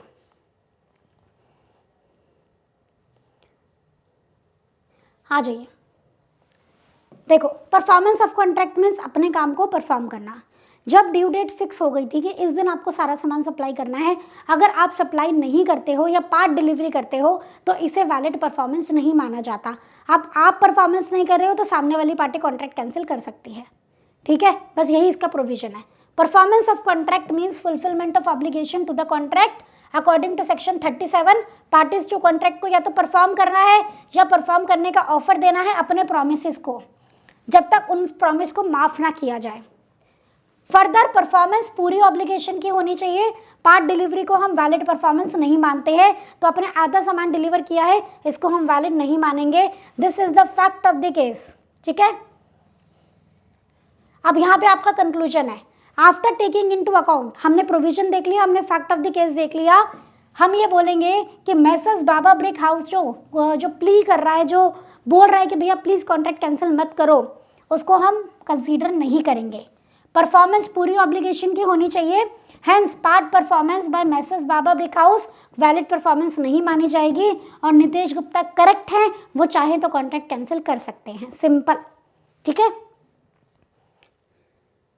मैं भी उसने प्लान करके रखा हो कि आज के आज 10,000 यूनिट मेरी यूज हो जाएंगी और आपने 5,000 ही बिकवाई, उसका काम खराब हो गया है ना। तो जब सामने वाले ने बोला मुझे पूरा काम चाहिए इस दिन तक और आप काम को नहीं करते हो, it is not treated as valid performance, सामने वाला कॉन्ट्रैक्ट कैंसिल कर सकता है, बस इतनी सी बात है। नेक्स्ट है आपका बी, क्वेश्चन नंबर 4 के ए का सेकंड पार्ट। 4 के ए का सेकंड पार्ट क्या कह रहा है, ध्यान से देखो बहुत अच्छा क्वेश्चन है ये। राहुल एक ट्रांसपोर्टर है, उसको काम दिया गया था टमाटोज को ट्रांसपोर्ट करने का फ्रॉम रूरल फार्म, गांव के खेत से, to city by Ashwin. Ashwin ने काम दिया था राहुल को कि ये टमाटर बाहर शहर में देके आओ। Due to heavy rain Rahul को 2 से ज़्यादा दिन रुके रहना पड़ा रास्ते में। राहुल ने क्या किया, टमाटोज को मार्केट रेट से कम पे भी बेच दिया in the near by market where he was stranded fearing that the tomatoes may perish. उसको लगा कि टमाटर खराब हो जाएंगे, एक काम करता हूँ कुछ तो पैसा मिलेगा, मार्केट में बेच देता हूँ चाहे कम रेट पे। Can Ashwin recover the amount loss from Rahul on the ground that Rahul has acted beyond it's authority. क्या अश्विन ये बोल सकते हैं कि राहुल तुम्हारे पास अथॉरिटी नहीं थी सामान बेचने की, तुमने सामान को बेचा, अभी जो भी लॉस हुआ है तो मुझे रिकवर करके दो, तुम मुझे पेमेंट करो? नो, ऐसा नहीं बोल सकते हैं। क्यों नहीं बोल सकते बेटा? कॉन्ट्रैक्ट ऑफ एजेंसी में भी आपका इमरजेंसी वाला एक पॉइंट था भाई, पार्टनर भी तो एक दूसरे के एजेंट और प्रिंसिपल होते हैं, ऐसे कॉन्ट्रैक्ट ऑफ एजेंसी में भी एक पॉइंट है। अगर एजेंट किसी एक्सट्रीम इमरजेंसी सर्कमस्टांसेस में अपनी अथॉरिटी के बाहर जाके भी काम करता है, ठीक है, to save the principal from loss. भाई ट्रांसपोर्टर को क्या पड़ी थी, टमाटर खराब हो रहे हैं, उससे लगा कि अरे मालिक का नुकसान हो जाएगा, चलो कुछ पैसे तो रिकवर हो, इसलिए उसने बेच दिया। पड़े पड़े सड़ जाते, कुछ भी रिकवर नहीं होता। तो एजेंट ने अपने मालिक को लॉस से प्रोटेक्ट करने के लिए एक्सट्रीम इमरजेंसी सिचुएशन में कुछ ऐसे स्टेप्स लिए जो आम आदमी का खुद का सामान होता तब वो लेता। तो ऐसे में एजेंट ने भले ही अथॉरिटी के बाहर काम किया है पर फिर भी वैलिड है। जो अश्विन है वो एजेंट से, राहुल से लॉस रिकवर नहीं कर सकता, ठीक है। आ जाओ, agent's authority in an emergency, section 189 of Indian Contract Act. An agent has authority in emergency to do all such act for the purpose of protecting the principal from loss as would be done by a person of ordinary prudence in his own case under similar circumstances. तो emergency में agent के पास सारे right होते हैं to do all such act, जो भी एक आम आदमी अपने साथ अगर ये situation पड़ती तो करता, to protect the principal from loss. In the instant case Rahul agent था, वो पेरिशेबल गुड्स जैसे टमाटो को डील कर रहा था, और and the can decide the time, date, place of sale not necessarily as per the instruction of the Ashwin, the principal with the intention of protecting Ashwin from losses. तो यहाँ पे राहुल को पावर है कि वो थोड़ा सा डिसाइड कर सकता है कि सामान का क्या करना है। अगर सिचुएशन ऐसी है कि लॉस हो रहा है अश्विन को, प्रिंसिपल को, और एजेंट बचाना चाहता है। Here Rahul act in an emergency as man of ordinary prudence. इस सिचुएशन में राहुल ने आम समझदारी के साथ, जैसे एक इंसान ऑर्डिनरी समझदारी, प्रूडेंस में समझदारी के साथ अपनी सिचुएशन में करता, तो ऐसा ही यहाँ पे राहुल ने किया है। So Ashwin will not succeed against him for recovering the loss. तो अश्विन राहुल से लॉस रिकवर नहीं कर पाएगा। करेक्ट। तो इमरजेंसी वाली पॉइंट के 2 क्वेश्चन आपको दिख गए एक ही टेस्ट पेपर में। तो यहाँ पे आपका हो गया क्वेश्चन नंबर 4 का ए पार्ट डन। ठीक है, 4 के ए पार्ट में 2 क्वेश्चन थे आपके, दोनों इंडियन कॉन्ट्रैक्ट एक्ट से थे। ऑब्वियसली जैसे ए पार्ट के अगर 2 क्वेश्चन है वो सेम एक्ट से होते हैं, राइट। तो इंडियन कॉन्ट्रैक्ट एक्ट के दोनों क्वेश्चन हमारे हो गए हैं। Next we will move to question number 4 का बी पार्ट। धैर्य बनाए रखेंगे बेटा, पेशेंस बनाए रखेंगे, ठीक है। आ जाओ क्वेश्चन नंबर 4 का B part, what are negotiable instrument and explain its characteristics, essential characteristics under the negotiable instrument act. तो एज पर सेक्शन 13, मतलब नेगोशिएबल इंस्ट्रूमेंट के वैसे फीचर्स गिवन है। सेक्शन 13 कहता है आपका bills of exchange, promissory note आपके नेगोशिएबल इंस्ट्रूमेंट होते हैं। वैसे नेगोशिएबल इंस्ट्रूमेंट क्या होता है? Which is freely transferable from one person to another, right, which is freely negotiated from one person to another. Negotiable instrument में बिल ऑफ एक्सचेंज है, promissory note है, चेक है, और फिर उनके फीचर्स लिख दोगे। अनकंडीशनल होना चाहिए, proper time play, proper amount mention होना चाहिए, पार्टीज प्रॉपर होनी चाहिए, जो भी आपके सारे फीचर्स हैं, और साइंड होना चाहिए, डेटेड होना चाहिए, स्टैम्प होना चाहिए, राइट। ये सारी चीज़ें जो भी एसेंशियल कैरेक्टरिस्टिक्स है नेगोशिएबल इंस्ट्रूमेंट की वो हम मेंशन कर देंगे। पहले मीनिंग देख लेते हैं। Meaning of negotiable instrument, negotiable instrument is an instrument, instrument का मतलब होता है document which is freely transferable from one person to another by mere delivery और बाय एंडोर्समेंट एंड डिलीवरी। तो नेगोशिएबल इंस्ट्रूमेंट एक डॉक्यूमेंट होता है, कागज का टुकड़ा होता है जो फ्रीली ट्रांसफरेबल होता है from one person to another, या तो डिलीवरी करके या फिर साइन और डिलीवरी करके। एंडोर्समेंट का मतलब sign and delivery. The property in such an instrument passes to bona fide transferee for value. जब हम इंस्ट्रूमेंट एक पर्सन से दूसरे पर्सन को देते हैं तो ओनरशिप भी दूसरे पर्सन के पास ट्रांसफर हो जाती है, बोनाफाइड पर्सन के पास, जिसने गुड फेथ में इंस्ट्रूमेंट लिया है उसको। एक्ट में नेगोशिएबल इंस्ट्रूमेंट की डेफिनेशन नहीं है। सेक्शन 13 में सिर्फ 3 तरीके के नेगोशिएबल इंस्ट्रूमेंट बताए हैं, bill of exchange, promissory note and cheque payable either order और बेयरर। एसेंशियल फीचर्स क्या है? नेगोशिएबल इंस्ट्रूमेंट राइटिंग में होता है, ओरल नहीं होता। नेगोशिएबल इंस्ट्रूमेंट साइंड होना चाहिए, फ्रीली ट्रांसफरेबल होता है, होल्डर का जो टाइटल होता है फ्री फ्रॉम डिफेक्ट होता है। मान लो मैंने कहीं से बिल ऑफ एक्सचेंज चोरी किया, आपको दे दिया, तो आपको उसके बारे में नहीं पता था, तो आपका टाइटल फ्री फ्रॉम डिफेक्ट है। मैं ओनर बनी थी, वो डिफेक्टिव टाइटल था, आप ओनर बने हो फ्री फ्रॉम डिफेक्ट, ठीक है। It can be transferred any number of time, कहीं पर मैंने लिखा कितनी बार ट्रांसफर कर सकते हो, an number of time, due date से पहले पहले कितनी बार भी ट्रांसफर करो, ठीक है। नेक्स्ट है एवरी नेगोशिएबल इंस्ट्रूमेंट में अनकंडीशनल प्रॉमिस होता है या ऑर्डर होता है। बिल्स ऑफ एक्सचेंज में ऑर्डर होता है, चेक में ऑर्डर होता है, प्रॉमिसरी नोट में प्रॉमिस होता है कि आई विल पे, है ना। तो जो भी पेमेंट के टर्म है वो अनकंडीशनल होता है, कोई भी कंडीशन नहीं लगी होती है। मैं आपको ऑर्डर दूंगी यू हैव टू पे, कोई कंडीशन नहीं लगी है। चेक में भी हम ऑर्डर देते हैं बैंकर को कि मेरे अकाउंट से निकाल के पेमेंट कर देना, कंडीशन नहीं लगती है। प्रॉमिसरी नोट भी अगर कंडीशन लगा दी तो वो वैलिड प्रॉमिसरी नोट है ही नहीं, ठीक है। प्रॉमिस और ऑर्डर टू पे must consist of money only, सिर्फ मनी डील होती है आपकी प्रॉमिस मतलब बिल ऑफ नेगोशिएबल इंस्ट्रूमेंट से। Amount payable, time of payment और पेई किसको पेमेंट मिलनी है, सब एकदम फिक्स होना चाहिए, सर्टेन होना चाहिए। और इंस्ट्रूमेंट की डिलीवरी बहुत इंपॉर्टेंट है। मैंने प्रॉमिसरी नोट बना के अपने ही पास रख लिया, not a valid negotiable instrument, ठीक है। तो इंस्ट्रूमेंट की डिलीवरी बहुत इंपॉर्टेंट होती है। Mayor drawing of instrument does not create liability, सिर्फ इंस्ट्रूमेंट ड्रॉ करने से लायबिलिटी नहीं आती, ठीक है, राइट। चलिए नेक्स्ट आपका question number 4C, direct question from Indian regulatory framework. Explain in brief the various type of laws in Indian legal system. Indian legal system में कितने तरीके के लॉज होते हैं आपके? सिविल लॉ होते हैं, क्रिमिनल लॉ होते हैं, कॉमन लॉ होते हैं, है ना। एंड आपका एक है प्रिंसिपल ऑफ नेचुरल जस्टिस। इन चारों को हम एक्सप्लेन करेंगे, डायरेक्ट क्वेश्चन है, इसमें ज़्यादा दिक्कत है नहीं। Criminal law is concerned with violation of rules of law और पब्लिक रॉन्ग। आपने जो कोड ऑफ क्रिमिनल प्रोसीजर्स और आईपीसी, इनसे गवर्न होता है आपका क्रिमिनल लॉ, ठीक है। तो इंडियन पिनल कोड में आपके क्राइम्स लिखे हैं जो मना है, और कोड ऑफ क्रिमिनल प्रोसीजर में लिखा है कि अगर इस क्राइम को डील किया जाता है तो क्या प्रोसीजर रहेगा। तो इनके अंदर जो भी केसेस होते हैं वो क्रिमिनल लॉ में फॉल करते हैं। तो क्रिमिनल लॉ में laws related to laws pertaining to violation of rule of law, कुछ पब्लिक रॉन्ग आप करते हो, ठीक है, तो इसके बारे में और इसकी पनिशमेंट्स के बारे में डील करता है।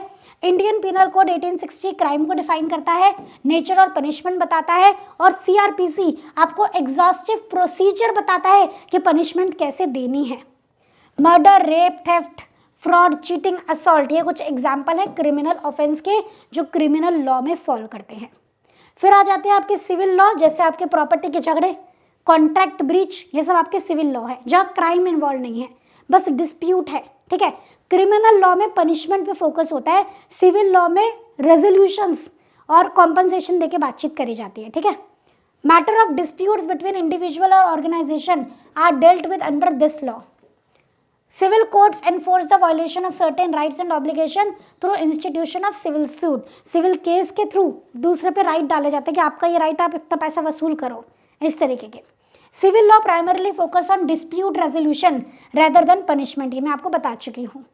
The act of process and the administration of civil law code of civil procedures से गवर्न होते हैं, ठीक है। सिविल लॉ को कैसे डील करना है, कैसे केसेस की सुनवाई होनी है, सब कोड ऑफ सिविल प्रोसीजर्स में लिखा है।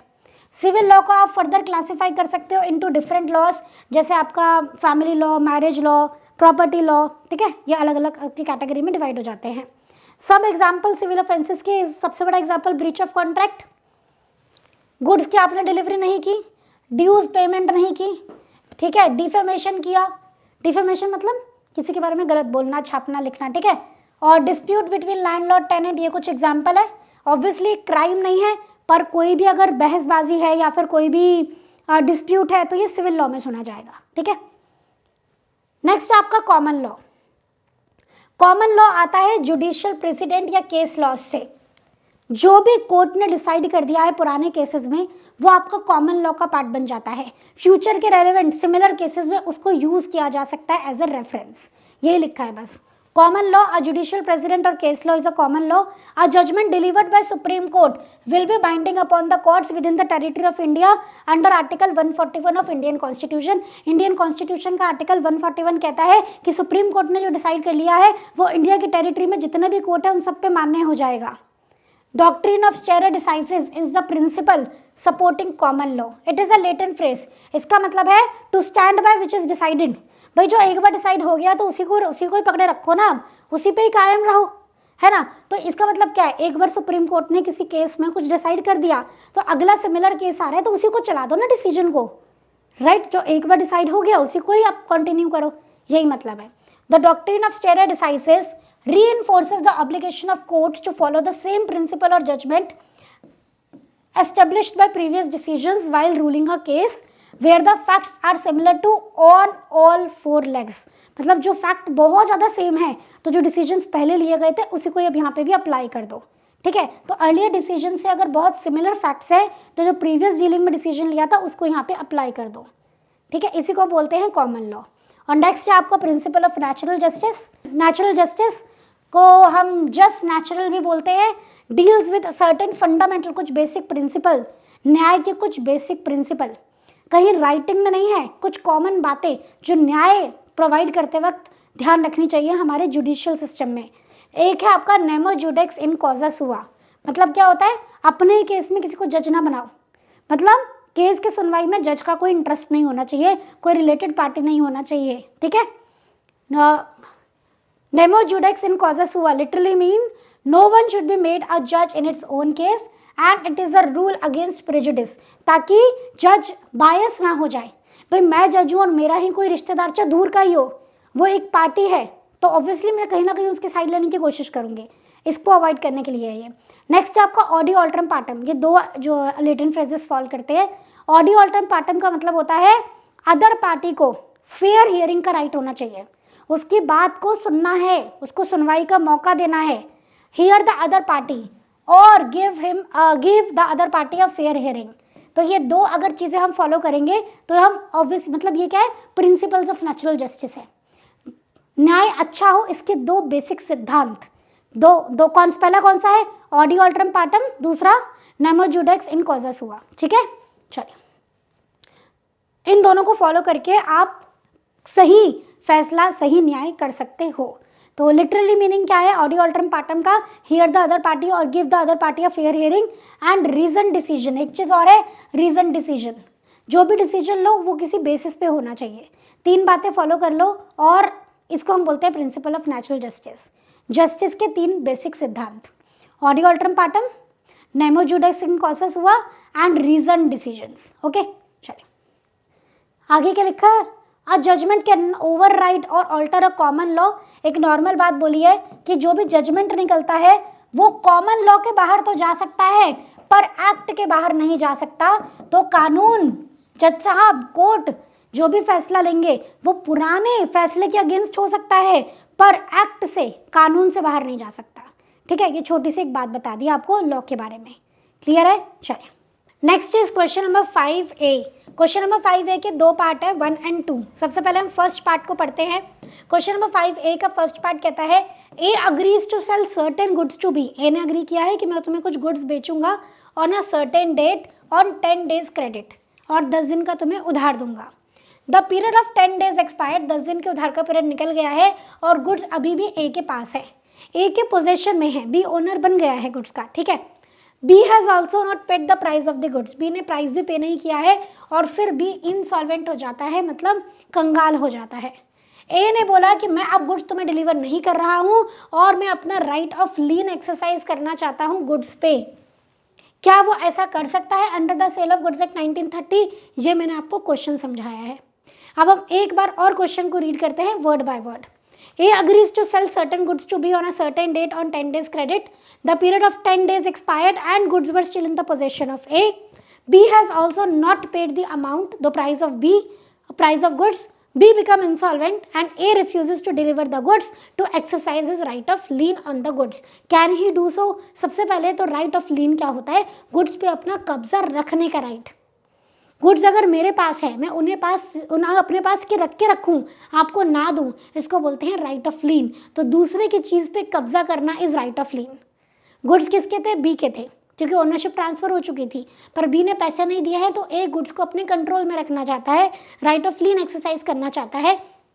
ए यहाँ पे क्या है? अनपेड सेलर है। अनपेड सेलर कौन होता है? जिनको अपने गुड्स की पेमेंट अभी नहीं मिली होती है। और अनपेड सेलर के पास 2 तरीके के राइट होते हैं, एक होता है राइट अगेंस्ट गुड्स, एक होता है right against buyer. Right against goods में उसके पास right of lien, right of resale, right of stoppage in transit होता है, और राइट अगेंस्ट बायर में और भी काफ़ी सारे राइट्स होते हैं। ठीक है, तो राइट ऑफ लीन वो एक्सरसाइज कर सकता है इन सर्टेन सिचुएशन। सबसे पहले राइट ऑफ लीन एक्सरसाइज करने के लिए या तो देखो उधार पे सामान ना बेचा हो, मतलब कैश पे बेचा हो और पेमेंट ड्यू हो गई हो, या फिर उधार पे बेचा हो तो उधार का टाइम पीरियड निकल गया हो, या फिर अगर बायर इंसॉल्वेंट हो गया हो। इन 3 केसेस में राइट ऑफ लीन एक्सरसाइज कर सकते हैं, प्रोवाइडेड सेलर के पास गुड्स पड़े होने चाहिए, सेलर के पोजेशन में होने चाहिए, तभी वो राइट ऑफ लीन एक्सरसाइज कर सकता है। राइट, हमारे सिचुएशन में गुड सेलर के पोजेशन में है और बायर इंसॉल्वेंट भी हो गया और क्रेडिट पीरियड भी निकल गया है, तो seller definitely right of lien exercise कर सकता है। ठीक है, चलिए देखते हैं क्वेश्चन के आंसर में क्या लिखा है। Answer A, sub part 1, lien is the right of a person to retain possession of goods belonging to another until claim of the person in possession is satisfied. वही चीज़ है, सेम फॉर्मेट किया है, पहले लीन का मतलब बताया है। लीन का मतलब क्या होता है? पोजेशन को अपने पास रिटेन करके रखना, रोक के रखना गुड्स की, उन गुड्स की जो किसी और के हैं, जब तक जो भी क्लेम है पर्सन का वो पूरा नहीं हो जाता। The unpaid seller has also right of lien over the goods for price of goods sold. Unpaid seller के पास भी राइट ऑफ लीन होता है उसके गुड्स जो उन्होंने सेल करे हैं उसके ऊपर। Section 47 subsection 1 of sale of goods act कहता है कि unpaid seller who is in the possession of the goods, उसके पास राइट है राइट ऑफ लीन एक्सरसाइज करने का in following cases. Where goods have been sold without any stipulation as to credit, उधार पे नहीं बेचा है, मतलब कैसे बेचा है? कैश में बेचा है। Where goods have been sold on credit but term credit period has expired, goods उधार पे बेचे तो उधार का टाइम निकल चुका है। या फिर बायर इंसॉल्वेंट हो जाए, buyer has become insolvent even though credit period is not expired, credit period expire नहीं हुआ है, बीच में खबर आ जाए कि बायर इंसॉल्वेंट हो गया है, तो भी seller right of lien exercise कर सकता है। राइट, ये हो गया आपका प्रोविजन। अब आ जाएंगे फैक्ट ऑफ द केस पे। इन द गिवन केस ए ने अग्री किया था कि गुड्स बेचेगा, 10 डेज का एक्सपायर हो गया है टाइम, बी ने पेमेंट नहीं की, गुड्स भी नहीं लिया और बी इंसॉल्वेंट हो जाता है। तो in this case A is entitled to exercise the right of lien on the goods because buyer has become insolvent, पहला reason, and term of credit period has expired, ये दूसरा reason, without any payment of price. तो यहाँ पे buyer seller जो है right of lien exercise कर सकता है। समझ गए? फॉर्मेट देख रहे हो, again provision, fact of the case, conclusion, heading नहीं लिखी है बट हेडिंग आप लिखोगे और अच्छी प्रेजेंटेशन होगी। ठीक है, नेक्स्ट आ जाते हैं हम second part, question number 5 A का part number 2। A B sold 500 bags of wheat to C D. A B ने 500 बैग्स ऑफ व्हीट बेचा to C D. Each bag contain 50 kilo of wheat. 500 bags थे, हर bag में 50 kilo wheat थे। ए B ने 450 bags तो bye road transport भेज दिए। ए बी ने 450 बैग, 450 बैग्स तो बाय ट्रांसपोर्ट भेजे हैं और 50 बैग सी डी ने खुद आके डिलीवरी ली है। And C D himself took remaining 50 bags. ठीक है, before C D receives delivery of 450 bags by road transport, जो ये 450 बैग रोड ट्रांसपोर्ट पे गए हैं, तो इसके पहले कि वो सी डी के पास पहुंचते सी डी बैंकक्रप्ट हो गया। A B being still unpaid, A B जो कि अभी अनपेड है, वो क्या करता है, वो गुड्स को रास्ते में रुकवा लेता है, stops the bags in transit. जो सी डी का ऑफिशियल रिसीवर है, जो उसके एसेट्स का हिसाब किताब कर रहा था, क्लेम्स द बैग्स, वो कहता है कि ब्लैक बैग तो सी डी के हैं। डिसाइड करो with reference to provision of sale of goods act. तो बेटा यहाँ पे ना A B is unpaid seller, और जब गुड्स रास्ते में होते हैं और अगर पता लग जाता है कि बायर इंसॉल्वेंट हो गया है, तो seller stoppage in transit exercise कर सकता है। तो पहला राइट था राइट ऑफ लीन, दूसरा राइट है stoppage in transit. Right of lien exercise कर सकते हो जब गुड्स आपके कब्जे में है फिजिकली, गुड्स आपके कब्जे से निकल गए पर रास्ते में है और अगर बायर इंसॉल्वेंट हो जाए, सिर्फ तभी आप right of stoppage in transit exercise कर सकते हो, जो हमारे क्वेश्चन में हुआ है। तो A B right of stoppage in transit use कर सकता है। ठीक है, बिकॉज जो सी डी है वो इंसॉल्वेंट हो गया है और गुड्स अभी भी ट्रांजिट में हैं। ठीक, आ जाओ, वही सेम, सबसे पहले आपको स्टॉपेज इन ट्रांजिट के बारे में बताना है। As per section 50 of sale of goods act 1930, subject to provision of this act, when the buyer of the goods become insolvent, the unpaid seller who has parted with the possession, मतलब जिसने possession छोड़ दिया है goods का, has right of stopping them in transit, रास्ते में वो goods को रोक सकता है। ही में रिज्यूम पोजेशन, वहां क्या लिखा था, retain possession. He may resume possession of the goods as long as they are in the course of transit and may retain them until paid or tendered price of the goods, और वो goods को रास्ते में रोक सकता है जो transit में है, और वो तब तक अपने पास होल्ड करके रख सकता है जब तक उसकी पेमेंट ना हो जाए, या उसकी पेमेंट का मतलब उसके पास कुछ ना कुछ सबूत या फिर कुछ तसल्ली ना मिल जाए। राइट, नेक्स्ट आ जाते हैं when the unpaid seller, when the unpaid seller has parted with the goods to carrier and buyer has become insolvent, तो वो अपने राइट्स को एक्सरसाइज कर सकता है, asking the carrier to return the goods back or not to deliver the goods to the buyer। ठीक है, seller बोल सकता है कि गुड्स को डिलीवर मत करो, इसी को बोलते हैं stoppage in transit. In the instant case, ये फैक्ट ऑफ द केस बता दिया फिर बता दिया ए बी, मतलब कंक्लूजन पे भी उन्होंने यहीं पे बता दिया, A B the seller can stop the goods in transit by giving notice of it to C D, official receiver can not claim the back. ठीक है, फैक्ट ऑफ द केस एक लाइन में बता दिया है। आपके पास टाइम हो तो समराइज्ड वे में मैक्सिमम 2 लाइन में आप फैक्ट ऑफ द केस बता सकते हो, क्योंकि वो ज़्यादा इंपॉर्टेंट नहीं है। ज़्यादा इंपॉर्टेंट क्या है, कंक्लूजन। ऐसा ना हो फैक्ट ऑफ द केस लिखते रह जाओ और टाइम निकल जाए, कंक्लूजन ना लिख पाओ, फिर वो 0 मिल जाएंगे कंक्लूजन के नाम के, है ना। तो कंक्लूजन लिखना मोर इंपॉर्टेंट होता है।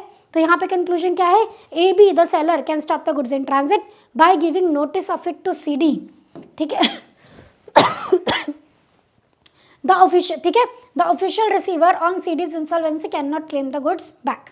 स्टॉपेज इन ट्रांजिट लगा सकते हो, सी डी को बता दो भैया हम नहीं भेज रहे गुड्स। ठीक है, और सी डी का ऑफिशियल रिसीवर गुड्स को क्लेम नहीं कर सकता, because A B is unpaid and goods are in transit. समझ गए। तो यहाँ पे हो गए 5A के दोनों पार्ट्स। नेक्स्ट है आपका 5B, और इसमें भी आपके 2 पार्ट है। फर्स्ट पार्ट 4 मार्क्स का, सेकेंड पार्ट 3 मार्क्स का। तो आपके 7-7 नंबर के क्वेश्चन होते हैं। ठीक है, तो मतलब 7-7 नंबर के पार्ट्स होते हैं। 5A आपका 7 का था, 5B आपका 7 का था, तो 7 + 7 + 6, तो इस तरीके से आपके 20 मार्क्स के होते हैं। रेयरली किसी क्वेश्चन में ऐसा भी हो जाता है। तो बेसिकली 2 क्वेश्चन 7 नंबर के, एक क्वेश्चन 6 नंबर का। 7 नंबर का पूरा एक क्वेश्चन भी आ सकता है, 4-2 में 4-3 में डिवाइड होकर भी आ सकता है, 3-4 में भी आ सकता है, 5-2 में भी आ सकता है, 2-5 में भी आ सकता है। ठीक है, समझ गए। चलिए तो क्या है question 5B1, when the continuing guarantee can be revoked under the Indian partnership act. तो कॉन्टिन्यूइंग गारंटी क्या होता है? कॉन्टिन्यूइंग गारंटी जो गारंटी दी है फॉर सीरीज ऑफ ट्रांजेक्शन, एक ट्रांजेक्शन के लिए गारंटी नहीं दी है, एक से ज़्यादा ट्रांजेक्शन्स के लिए गारंटी दी है। तो अगर पार्टनरशिप फर्म को या पार्टनरशिप फर्म के लिए किसी और को कॉन्टिन्यूइंग गारंटी दी है किसी भी पर्सन ने, और पार्टनरशिप फर्म के कॉम्पोजिशन में चेंज हो जाए, तो वो कॉन्टिन्यूइंग गारंटी इमीडिएटली रिवोक हो जाती है, कैंसिल हो जाती है। तो मिस्टर ए ने XYZ एंड कंपनी को गारंटी दी थी, या XYZ एंड कंपनी के लिए राम को गारंटी दी थी, लेकिन XYZ एंड कंपनी में Z छोड़ के चला गया। जिस दिन Z छोड़ के चला गया, इमीडिएटली गारंटी रिवोक हो जाएगी, कैंसिल हो जाएगी। उसके बाद के कामों के लिए ए विल नॉट बी लायबल। ठीक है, बस यही आंसर है। ठीक है, आइए देखते हैं, सेकेंड पार्ट हम बाद में पढ़ेंगे। क्या लिखा है first part, revocation of continuing guarantee, section 38 of Indian partnership act. According to section 38, a continuing guarantee given to a firm or to a third party in respect of transaction of firm. यही मैंने आपको बताई है, continuing guarantee चाहे firm को दी हो या फर्म के लिए किसी और को दी हो, in the absence of agreement to the contrary, revoked as to future transaction from the date of change in constitution of the firm। जिस दिन फर्म के कॉन्स्टिट्यूशन में कुछ चेंज होगा, कोई आएगा जाएगा, रेशियो चेंज होगी, कुछ भी रिकॉन्स्टिट्यूशन होगा जिस दिन फर्म का, उसी दिन से कॉन्टिन्यूइंग गारंटी आपकी रिवोक हो जाएगी। Such change may occur by death, retirement और by introduction of new partner. चाहे पार्टनर छोड़ के जाए, चाहे मर जाए, चाहे कोई नया पार्टनर आ जाए, किसी भी तरीके से चेंज होगा तो कॉन्टिन्यूइंग गारंटी इमीडिएटली रिवोक हो जाएगी। Right, very nice, easy question था। नेक्स्ट क्वेश्चन भी इजी है। What do mean by goodwill as per provisions of Indian partnership act 1932। Goodwill का मतलब क्या होता है as per Indian partnership act? तो goodwill is reputation of the business. जो गुडविल मतलब नॉर्मल भाषा में गुडविल क्या होता है? किसी भी बिजनेस की वैल्यू, नाम, जिससे उसे एक्स्ट्रा प्रॉफिट कमाने में हेल्प मिलती है, दैट इज गुडविल। आइए, तो goodwill, the term goodwill has not been defined, कहीं पे भी डेफिनेशन नहीं गिवन है in the Indian partnership act. Section 14 of the act lays down that goodwill of the business is to be regarded as property of the firm. Goodwill firm की property होती है। Goodwill में भी defined as value of the reputation of the business. Goodwill मतलब business house की reputation in respect of profit expected in future over and above the normal level of profit. और ये value कैसे निकालते हो आप? फ्यूचर में हमें जो लगता है कि नॉर्मल से ज़्यादा हम प्रॉफिट कमाएंगे, दैट इज सुपर प्रॉफिट, उसके हिसाब से गुडविल निकाली जाती है, क्योंकि जिससे गुडविल अच्छी होती है उसको उतने ही ज़्यादा एक्स्ट्रा प्रॉफिट्स होते हैं। ठीक है, profits earn by undertaking belonging to same class of business. तो गुडविल कैसे कैलकुलेट होती है? In respect of the profit expected in future over and above the normal profit earned by same class of business. जो दूसरे लोग earn कर रहे हैं सेम लेवल पे, उससे ज़्यादा अगर हम अर्न कर रहे हैं, तो जो एक्स्ट्रा प्रॉफिट हम अर्न कर रहे हैं ना, उससे फिर हमारी गुडविल कैलकुलेट होती है, उस पर डिपेंड करती है, उससे हम पता लगाते हैं कि हाँ फर्म की गुडविल अच्छी है। समझ गए? बस यही है गुडविल का मतलब, और कुछ भी नहीं है। और यहाँ पे हमारा क्वेश्चन नंबर 5 भी डन होता है। नेक्स्ट आ जाता है क्वेश्चन नंबर 5C। अभी देखो 5A और B 7 मार्क्स के थे, 5C आपका 6 मार्क्स का है। Explain any 5 circumstances under which contract need not to be performed with consent of both the parties, and this question is very very very important। आपको कुछ 5 circumstances बताने हैं जहाँ पे दोनों पार्टीज की इच्छा से, कंसेंट से, आपसी अग्रीमेंट से कॉन्ट्रैक्ट को अब परफॉर्म करने की जरूरत नहीं है, पार्टीज डिस्चार्ज हो जाएंगी, पार्टीज फ्री हो जाएंगी। कौन से ऐसे 5 केसेस हैं बताइए? पहला है आपका नोवेशन, अगर पुराने कॉन्ट्रैक्ट की जगह नया कॉन्ट्रैक्ट बन जाए, मेजर चेंजेस आ जाए, तो पुराने कॉन्ट्रैक्ट को परफॉर्म करने की ज़रूरत नहीं है। दूसरा है ऑल्ट्रेशन, छोटा मोटा चेंज आया है, नया कॉन्ट्रैक्ट को काट के पुराने कॉन्ट्रैक्ट को काट के नया बना रहे हो, पुराने को परफॉर्म करने की ज़रूरत नहीं है। रेमिशन, जितना पोर्शन माफ़ कर दिया उसको अब परफॉर्म करने की ज़रूरत नहीं है। रेसिशन, रेसिशन मतलब अगर दोनों पार्टीज मिलके बोले अरे छोड़ो ना, क्या करना है कॉन्ट्रैक्ट को परफॉर्म करके, फिर कॉन्ट्रैक्ट को परफॉर्म करने की ज़रूरत नहीं है। बहुत सारे, एक मर्जर ऑफ राइट्स भी होता है, अगर बड़ा कॉन्ट्रैक्ट करा है जिसमें छोटा कॉन्ट्रैक्ट मर्ज हो रहा है, तो छोटे कॉन्ट्रैक्ट को परफॉर्म करने की ज़रूरत नहीं है। तो वो सारे डायरेक्ट क्वेश्चन है, ये सारे पॉइंट्स आपको यहाँ पे लिखने हैं। आ जाओ। Under the following circumstances contract need not to be perform with the consent of both the parties. देखो बेटा, डायरेक्ट क्वेश्चन में थोड़ा सा बेस लाइन लिखना बहुत इंपॉर्टेंट है, डायरेक्टली पॉइंट्स को लिखना स्टार्ट नहीं कर देंगे। ठीक है, आ जाओ। नोवेशन का मतलब क्या होता है? Where the parties to contract substitute a new contract for the old, इसे हम बोलते हैं novation. A contract in existence may be substituted by new contract either between the same parties or between different parties. जो नया contract है वो same parties के बीच में बन सकता है, नई पार्टी भी आ सकती है. The consideration mutually being the discharge of old contract. नए कॉन्ट्रैक्ट बनाने का कंसिडरेशन क्या है कि पुराना कॉन्ट्रैक्ट कैंसिल हो गया. Novation can take place only by mutual consent, mutual agreement between the parties. और नोवेशन के होने पे ओल्ड कॉन्ट्रैक्ट कैंसिल हो जाता है और कॉन्सिक्वेंटली उसे परफॉर्म करने की जरूरत नहीं पड़ती है. सेक्शन 62 में ये बात लिखी है. क्लियर. फिर आ जाते हैं हम रेसिशन पे. रेसिशन मतलब रिसाइंड कर देना. रिसाइंड से आपका है रेसिशन, कैंसिल कर देना. A contract is also discharged by rescission when the parties to contract agree to rescind it or to cancel it. मतलब कैंसिल नहीं लिखना है, रिसाइंड ही लिखना है आपको. The contract need not to be performed. ठीक है, सेक्शन 62 में ये सारे पॉइंट्स लिखे हुए हैं एक्चुअली, इसलिए बार बार आ रहा है ये. नेक्स्ट है आपका alteration, where the parties to contract agree to alter it. तो चेंज इसमें भी आया है, चेंज नोवेशन में भी आया है. इसमें छोटे छोटे चेंजेस आते हैं एंड इसमें पार्टीज सेम रहती है. नोवेशन में पार्टीज भी चेंज हो सकती हैं. ठीक है. Where a parties to contract agrees to alter it, the original contract is rescinded with the result that it need not to be performed. In other words, a contract is also discharged by alteration. Change करा है, छोटे छोटे changes ही सही, पर पुराना contract cancel होकर नया बना है तो पुराने को परफॉर्म करने की जरूरत नहीं है. ठीक है, तो 3 केसेस हमने कर लिए, नोवेशन, ऑल्ट्रेशन, रेसिशन. कितने पूछा था क्वेश्चन में? 5. अगर ऐसे मेंशन किया है कि 5 बताओ तो 5 ही बताने हैं. मेंशन द केसेस बोला है तो जितने नंबर का है कोशिश करो एटलीस्ट उतने पॉइंट्स या उससे 1-2 एक्स्ट्रा पॉइंट बताओ. ठीक है, आ जाओ. नेक्स्ट इज योर रेमिशन, माफी करना. Every promisee may dispense with or remit wholly or in part the performance of the promise made to him. Promisee चाहे तो माफ कर सकता है, चाहे पूरा चाहे आधा, जो भी प्रॉमिस उसे किया गया है, या फिर वो टाइम एक्स्ट्रा दे सकता है फॉर सच परफॉर्मेंस, और कुछ और उसके बदले में भी एक्सेप्ट कर सकता है. मैंने आपको बोला था मैं एप्पल सप्लाई करूंगी, नहीं मिला मार्केट में, मैं तो आपको कहती हूँ कि ठीक है मैं मैंगो सप्लाई कर दूंगी, आपको मैडम ठीक है कोई बात नहीं. ये भी रेमिशन है. ठीक है. इन other words a contract is discharge by रेमिशन. तो हमारा एप्पल वाला कॉन्ट्रैक्ट डिस्चार्ज हो गया, हमें वो नहीं परफॉर्म करना, हमने कुछ और एक्सेप्ट कर लिया. ठीक है. तो अगर मान लो मेरे को आपको क्लास देनी थी, आपने बोला रहने दो मैडम समझ आ गया कोई डाउट नहीं है, तो आप चाहो तो मेरी परफॉर्मेंस को डिस्पेंस विद, माफ कर सकते हो, इसको बोलते हैं रेमिशन. या 4 क्लास देनी थी, 3 एक्सेप्ट कर रहे हो, उसको बोलते हैं रेमिशन. तो बाकी का काम नहीं करना पड़ेगा ना, तो इसलिए यहाँ पे फॉल किया है वो. ठीक है. नेक्स्ट आ जाएंगे आपके रिसाइंड वॉइडेबल कॉन्ट्रैक्ट. देखो कॉन्ट्रैक्ट वॉइडेबल कब होता है? जब पार्टीज की फ्री कंसेंट ना हो. फ्री कंसेंट ना हो मतलब पार्टीज के साथ कोवर्जन हुआ हो, दूसरी पार्टी के साथ कोवर्जन हुआ है, फ्रॉड हुआ है, अंडू इन्फ्लुएंस हुआ है, बहला फुसला के अपने कॉन्ट्रैक्ट पे उसको एंटर करवाया है. राइट. कॉन्ट्रैक्ट वॉइडेबल है. सपोज मैंने आपके साथ आपको डरा के कॉन्ट्रैक्ट में एंटर कराया तो कॉन्ट्रैक्ट इज वॉइडेबल. आप चाहो तो कॉन्ट्रैक्ट को कैंसिल कर सकते हो. राइट.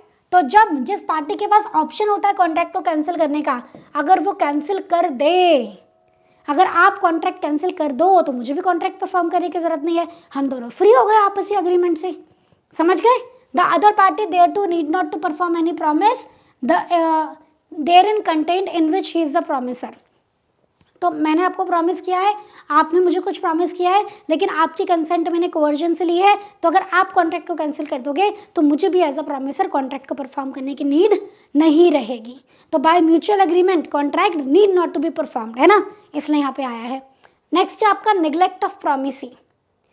अगर कोई प्रॉमिस ही, अभी 6 पॉइंट है, आपको एक्स्ट्रा पॉइंट्स बताए गए हैं, लिखोगे आप 5 ही, टाइम होता है तो एक एक्स्ट्रा लिख दिया करो. ठीक. If any promise neglects or refuses to afford the promisor facilities for performance. A ने बी को बोला कि मैं तुम्हें डांस क्लासेस सिखाऊंगी, ठीक है, और बोला बी तुम रूम अरेंज करना जहाँ पे हम डांस क्लासेस सीखेंगे. बी अरेंज ही नहीं कर पाता है फैसिलिटीज, तो क्या ए को भी काम करना पड़ेगा? नहीं करना पड़ेगा, है ना.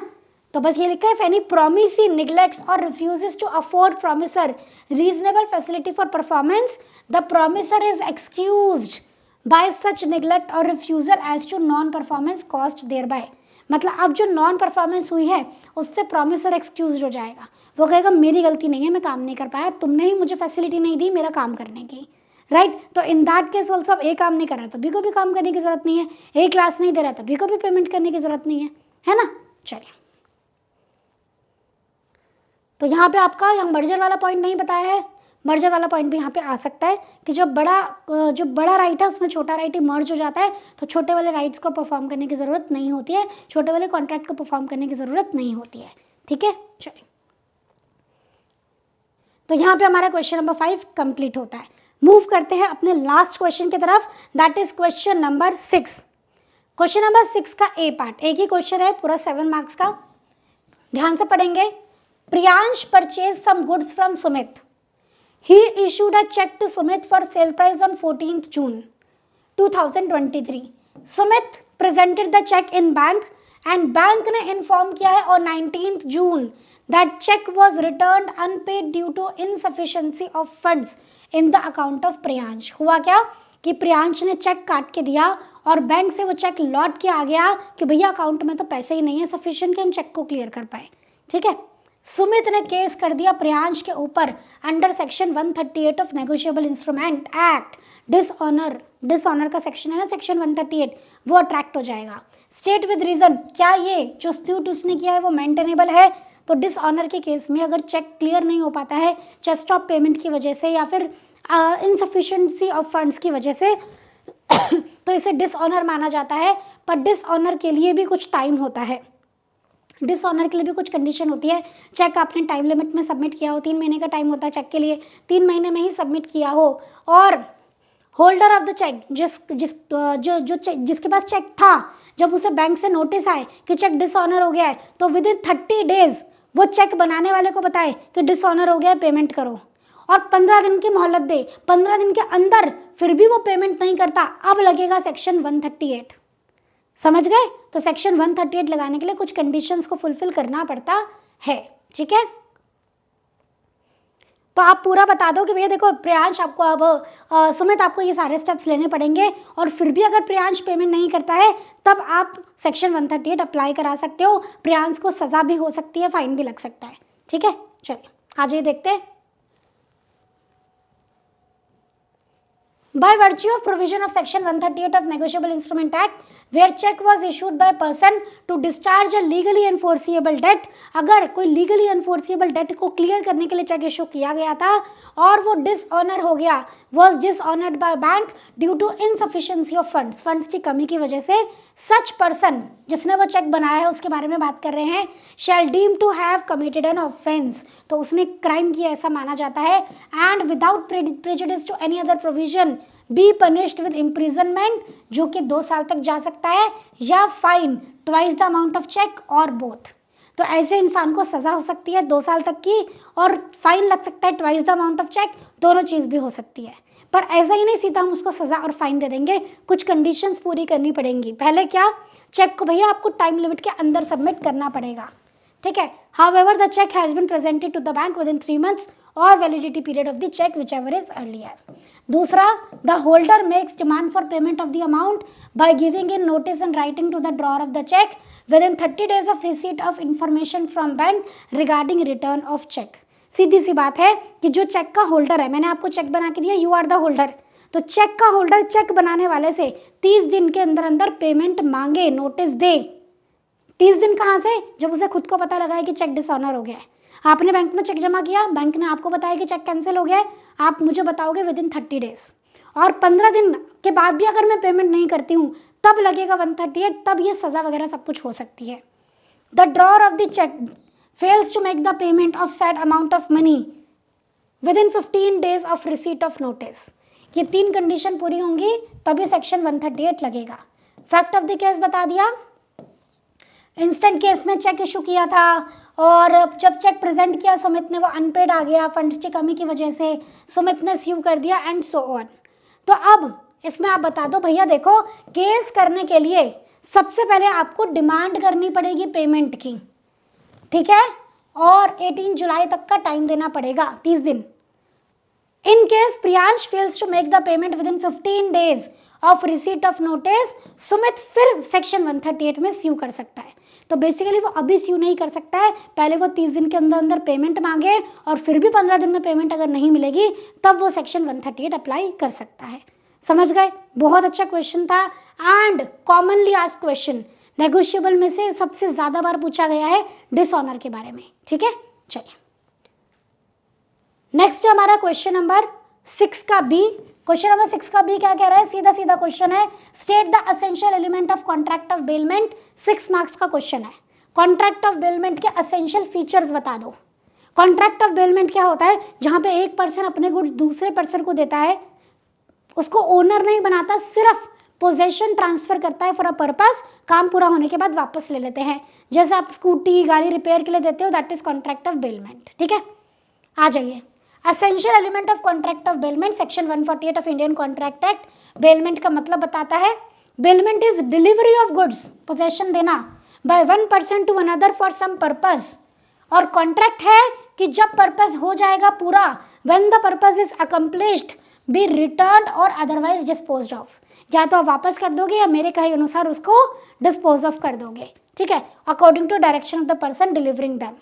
तो कॉन्ट्रैक्ट ऑफ बेलमेंट के एसेंशियल एलिमेंट क्या है, देखो, डिलीवरी जरूरी है, गुड्स होने जरूरी हैं, और बेलमेंट इज अ कॉन्ट्रैक्ट, तो सारे एसेंशियल एलिमेंट ऑफ कॉन्ट्रैक्ट भी होने चाहिए। सामने वाला पर्सन इनकॉम्पिटेंट नहीं होना चाहिए, अनसाउंड माइंड का नहीं, ये सब होना नहीं चाहिए। उसके बाद काम पूरा होने के बाद गुड्स या तो रिटर्न हो या डिस्पोज ऑफ हो। सामने वाले को आप ओनर नहीं बनाओगे, आप सिर्फ उन्हें पोजेशन ट्रांसफर करोगे। राइट, बस यही लिखा है। और बेलमेंट ग्रेटिशियस भी हो सकता है, नॉन ग्रेटिशियस भी हो सकता है, फ्री में भी बेलमेंट हो सकता है। मैंने आपको सामान दिया यूज़ करने के लिए फॉर फ्री, ये भी कॉन्ट्रैक्ट ऑफ बेलमेंट है। ठीक है, आइए। सबसे पहला फीचर है डिलीवरी ऑफ गुड्स। सबसे इंपॉर्टेंट चीज बेलमेंट के लिए गुड्स की delivery from one person to another. Second है बेलमेंट इज अ कॉन्ट्रैक्ट, तो in bailment delivery of goods is upon a contract that when the purpose is accomplished goods shall be return to the buyer. तो एक contract होना चाहिए और parties भी capable of entering into contract होनी चाहिए। Next है return of goods in specific.